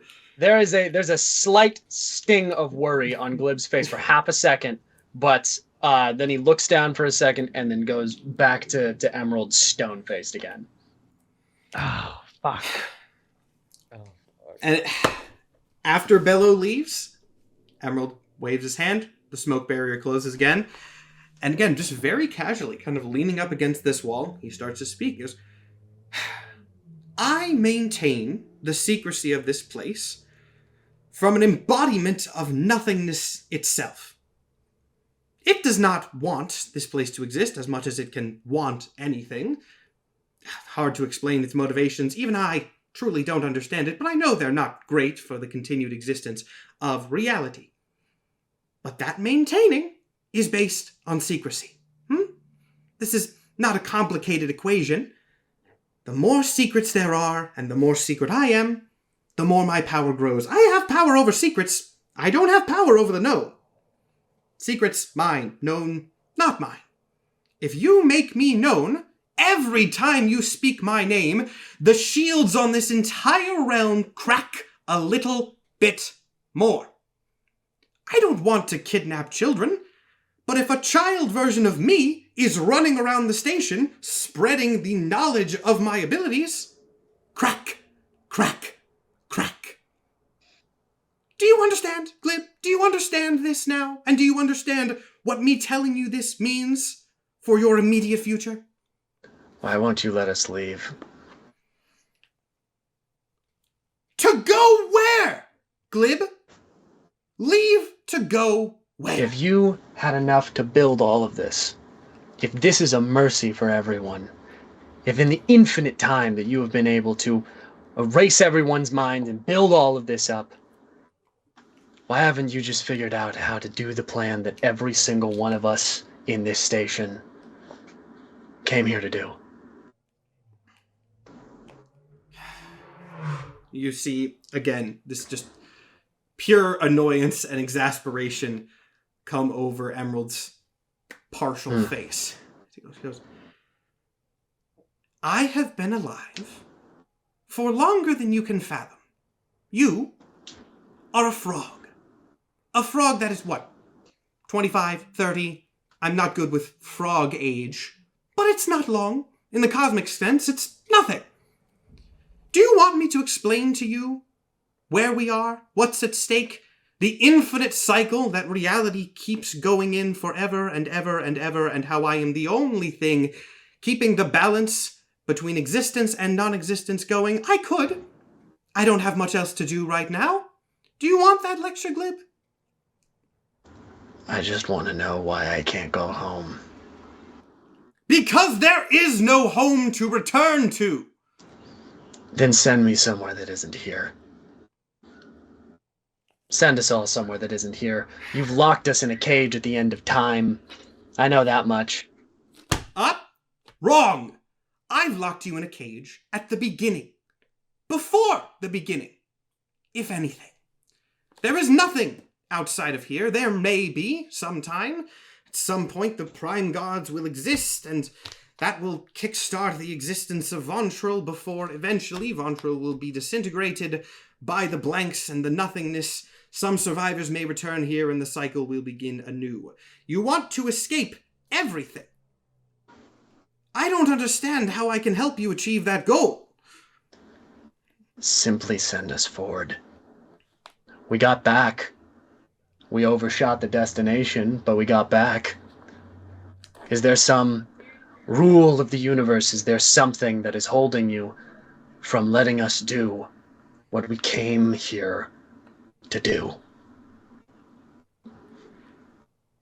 At this, Emerald kind of pauses, and you hear him start to laugh.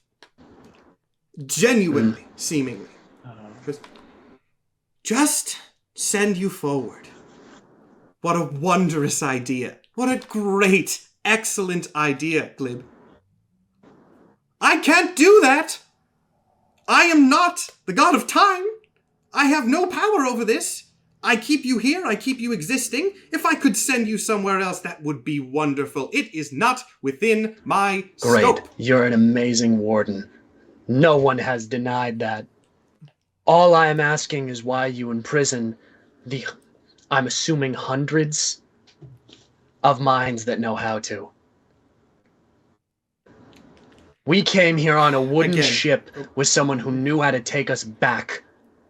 You have him somewhere. You took him.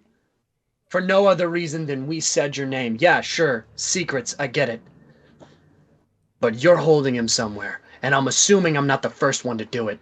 So somewhere, you have a herd of people who know how to make this work, and you are choosing to keep us locked here instead. Can I interrupt? You're not here. Feel free to. Yeah. I know, but I'm with Space Bellow. But I wanted to see if I can call upon Welcome, because that's the only name I have for this creature. Okay, interesting. Noted. We'll get to that in a second. I want to do a line from Emerald and then sure. But Emerald kind of looks and goes, You've said that many times, Glib. You've used terms like prisoner, warden, all these things. Can reality be a prison if everything is a prison? There's nothing outside of here. I've said that many times. Unless existence is a prison, which, for your miserable life, it may be. But regardless, if that's not the case, this is no prison. This is everything. And if you want out of everything, be my guest. You've created a checkpoint at the beginning of time that you will not allow anyone to leave. There is no word for that other than prison. At this point, we're going to cut back to Space Bellow. What are you doing? You got to do something to and this is actually make Chaos this possibly Bellow that work. brought it up. Oh, this is Chaos Bellow that brought it. Okay, in that case, same difference. Well, I mean, maybe the exact method would be different, but regardless, what are you doing to make this work? Where are you? What are you saying? What are you trying? I reunited with Space Bellow. You're going to have to be Space Bellow in this instance. I can do that. I think everyone in that room is in trouble, but the only person the being that we've encountered that might be able to help is maybe Welcome. That's the only name we have for it, right? Maybe. I don't know. We only met him once. Oh, we can always ask. Welcome, are you there?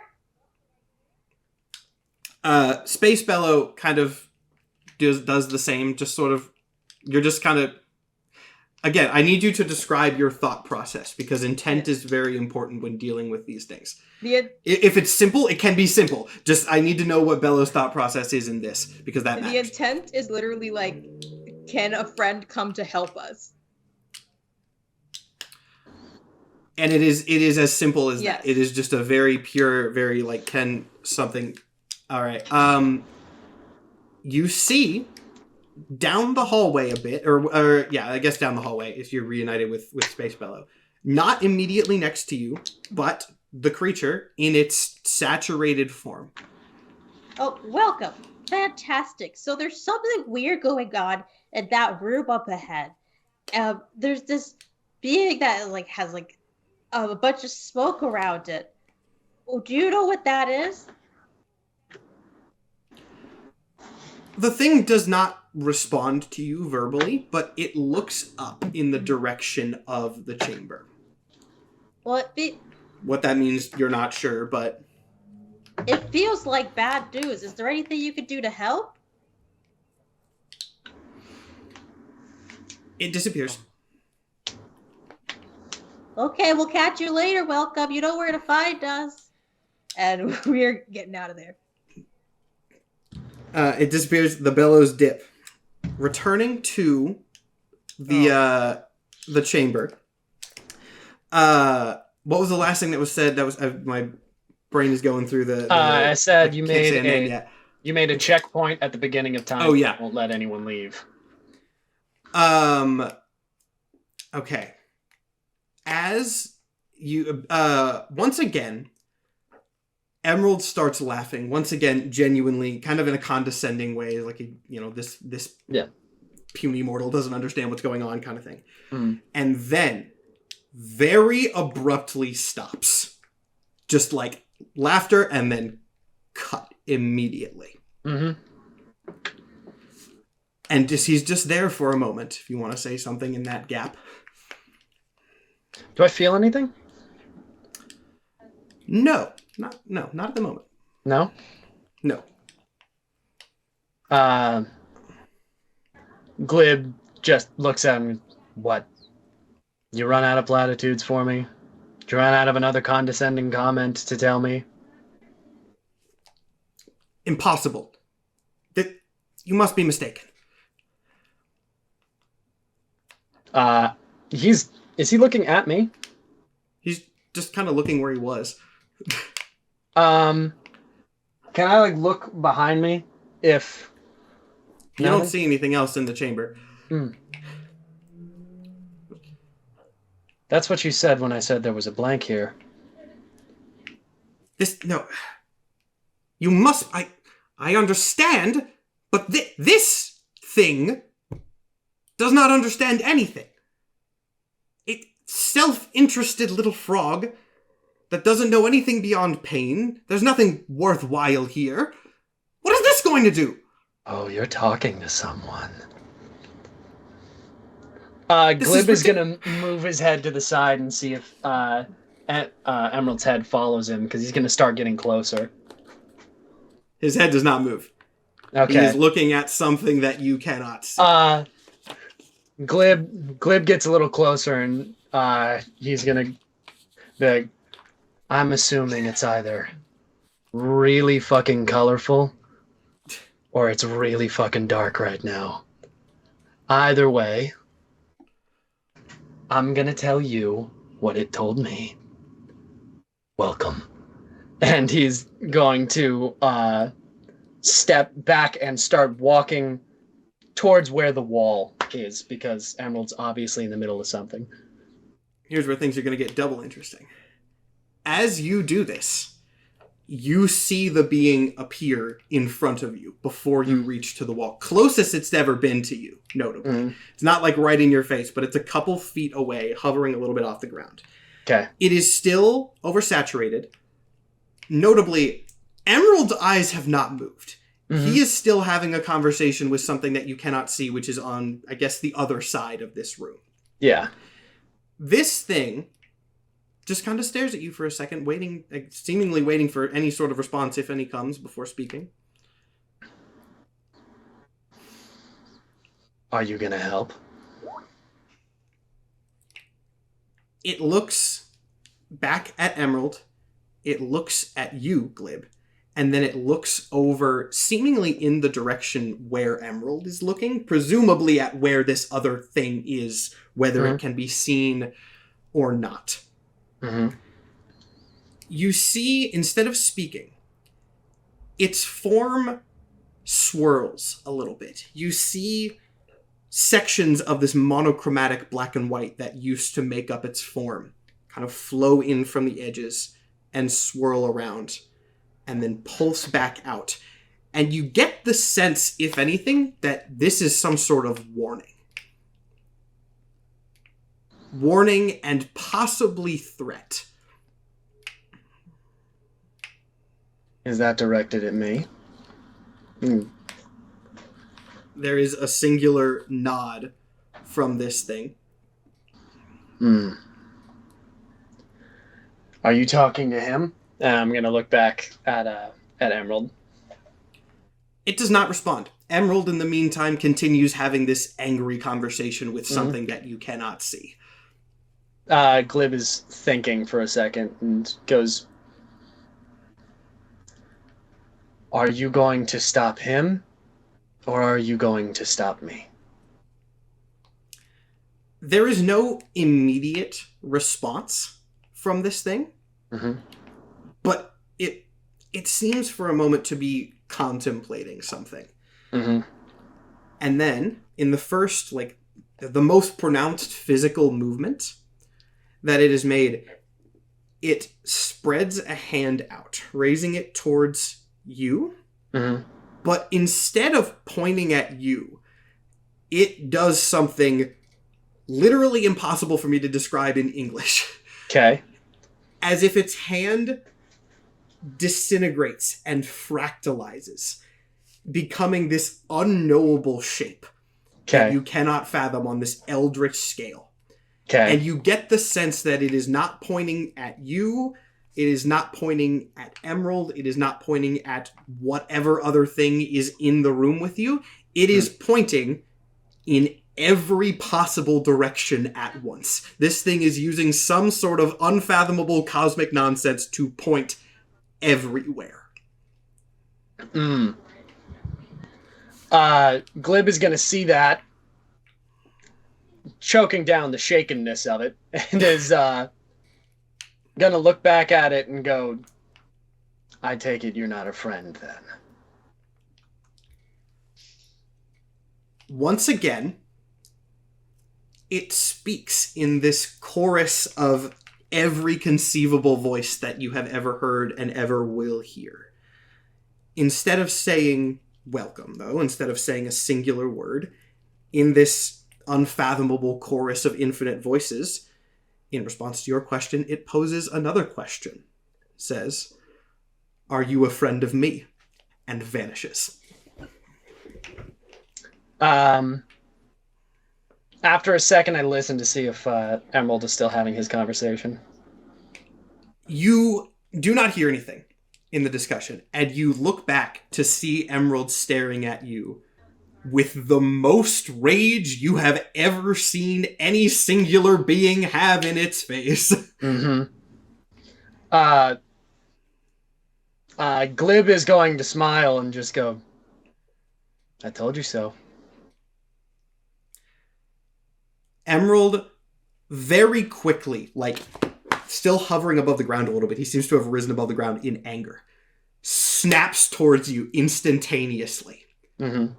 Just an inch away from your face, and says, if you choose to fight this reality, it may go well, it may go poorly. Make your decisions wisely. And then vanishes. The smoke around the room vanishes with him, and you can see the War Council still in debate, seemingly not knowing that anything has happened. Looking around the room, Glib is going to very loudly scream silence to the entire room. Yeah, there's a hush around the room. Glib is going to...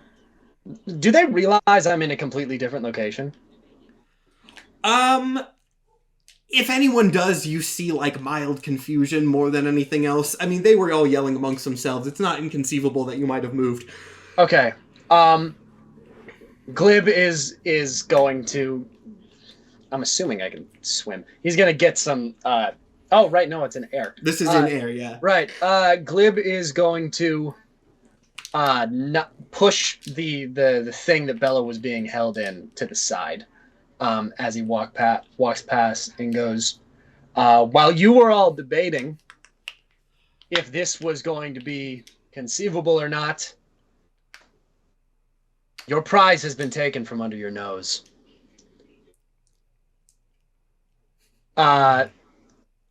And he, looking back at all of them again, goes, It took them. It let them leave. They don't have it anymore, but they made sure that you don't. At this, taking advantage of the confusion, Leviathan immediately snaps to attention, sensing an opportunity here. This room is thrown into chaos, and after, at least the way he sees it, after possibly being challenged, the bargaining chip that you have offered for the second time, ultimately, Was whether it stoned, was your fault yeah. the first time or not, is gone. Yep.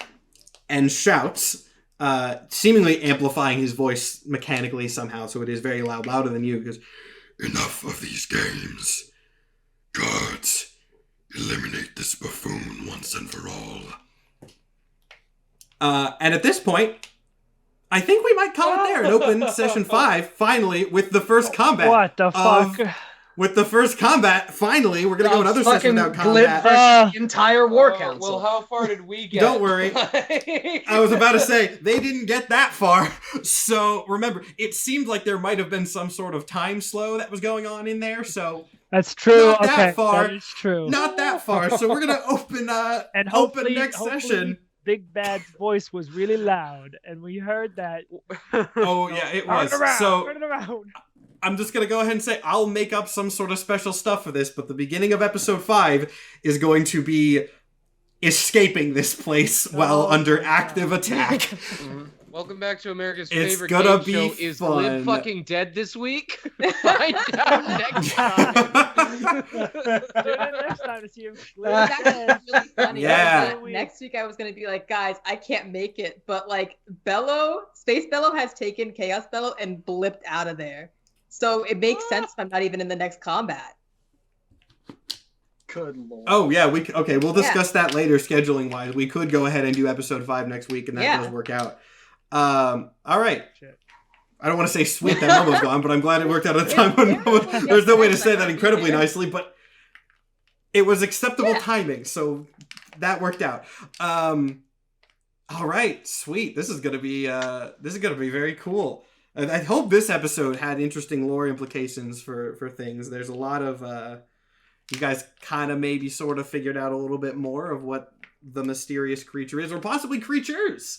I saw some people in chat theorizing either there's multiple, or maybe it's one that can exist in multiple places at once, but there's definitely, at the very least, multiple instances of this thing in some capacity. I have so much to say about that, but I'm gonna save it for backstage. Yeah.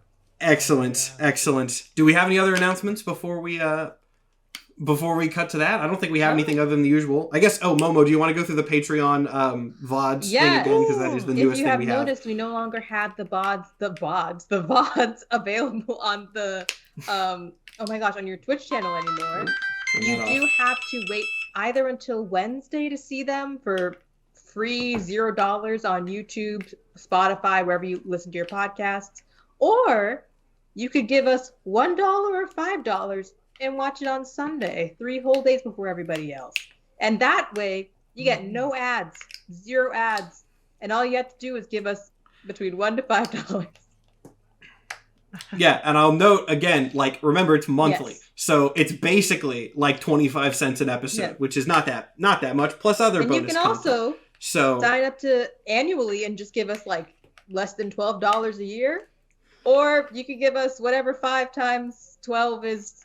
If you take off 10% of it, because you get 10% off too. If you do annually. 5 times 54. $54 all at once. Plus tax, I guess. I don't know how Patreon works. Yeah, plus taxes and all that stuff. If you want to listen to our after show and get other goodies, you would have to go to the $5 tier, which is our God tier.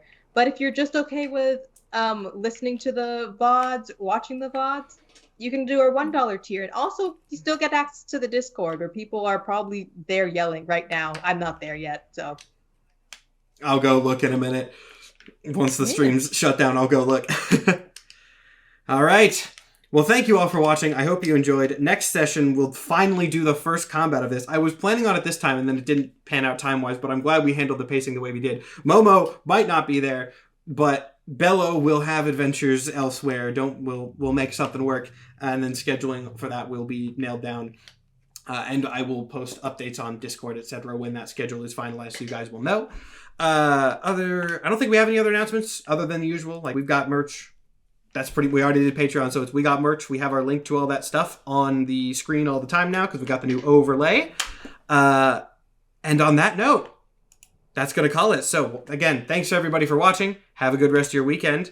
And we will see you for the Great Squid Escape next week.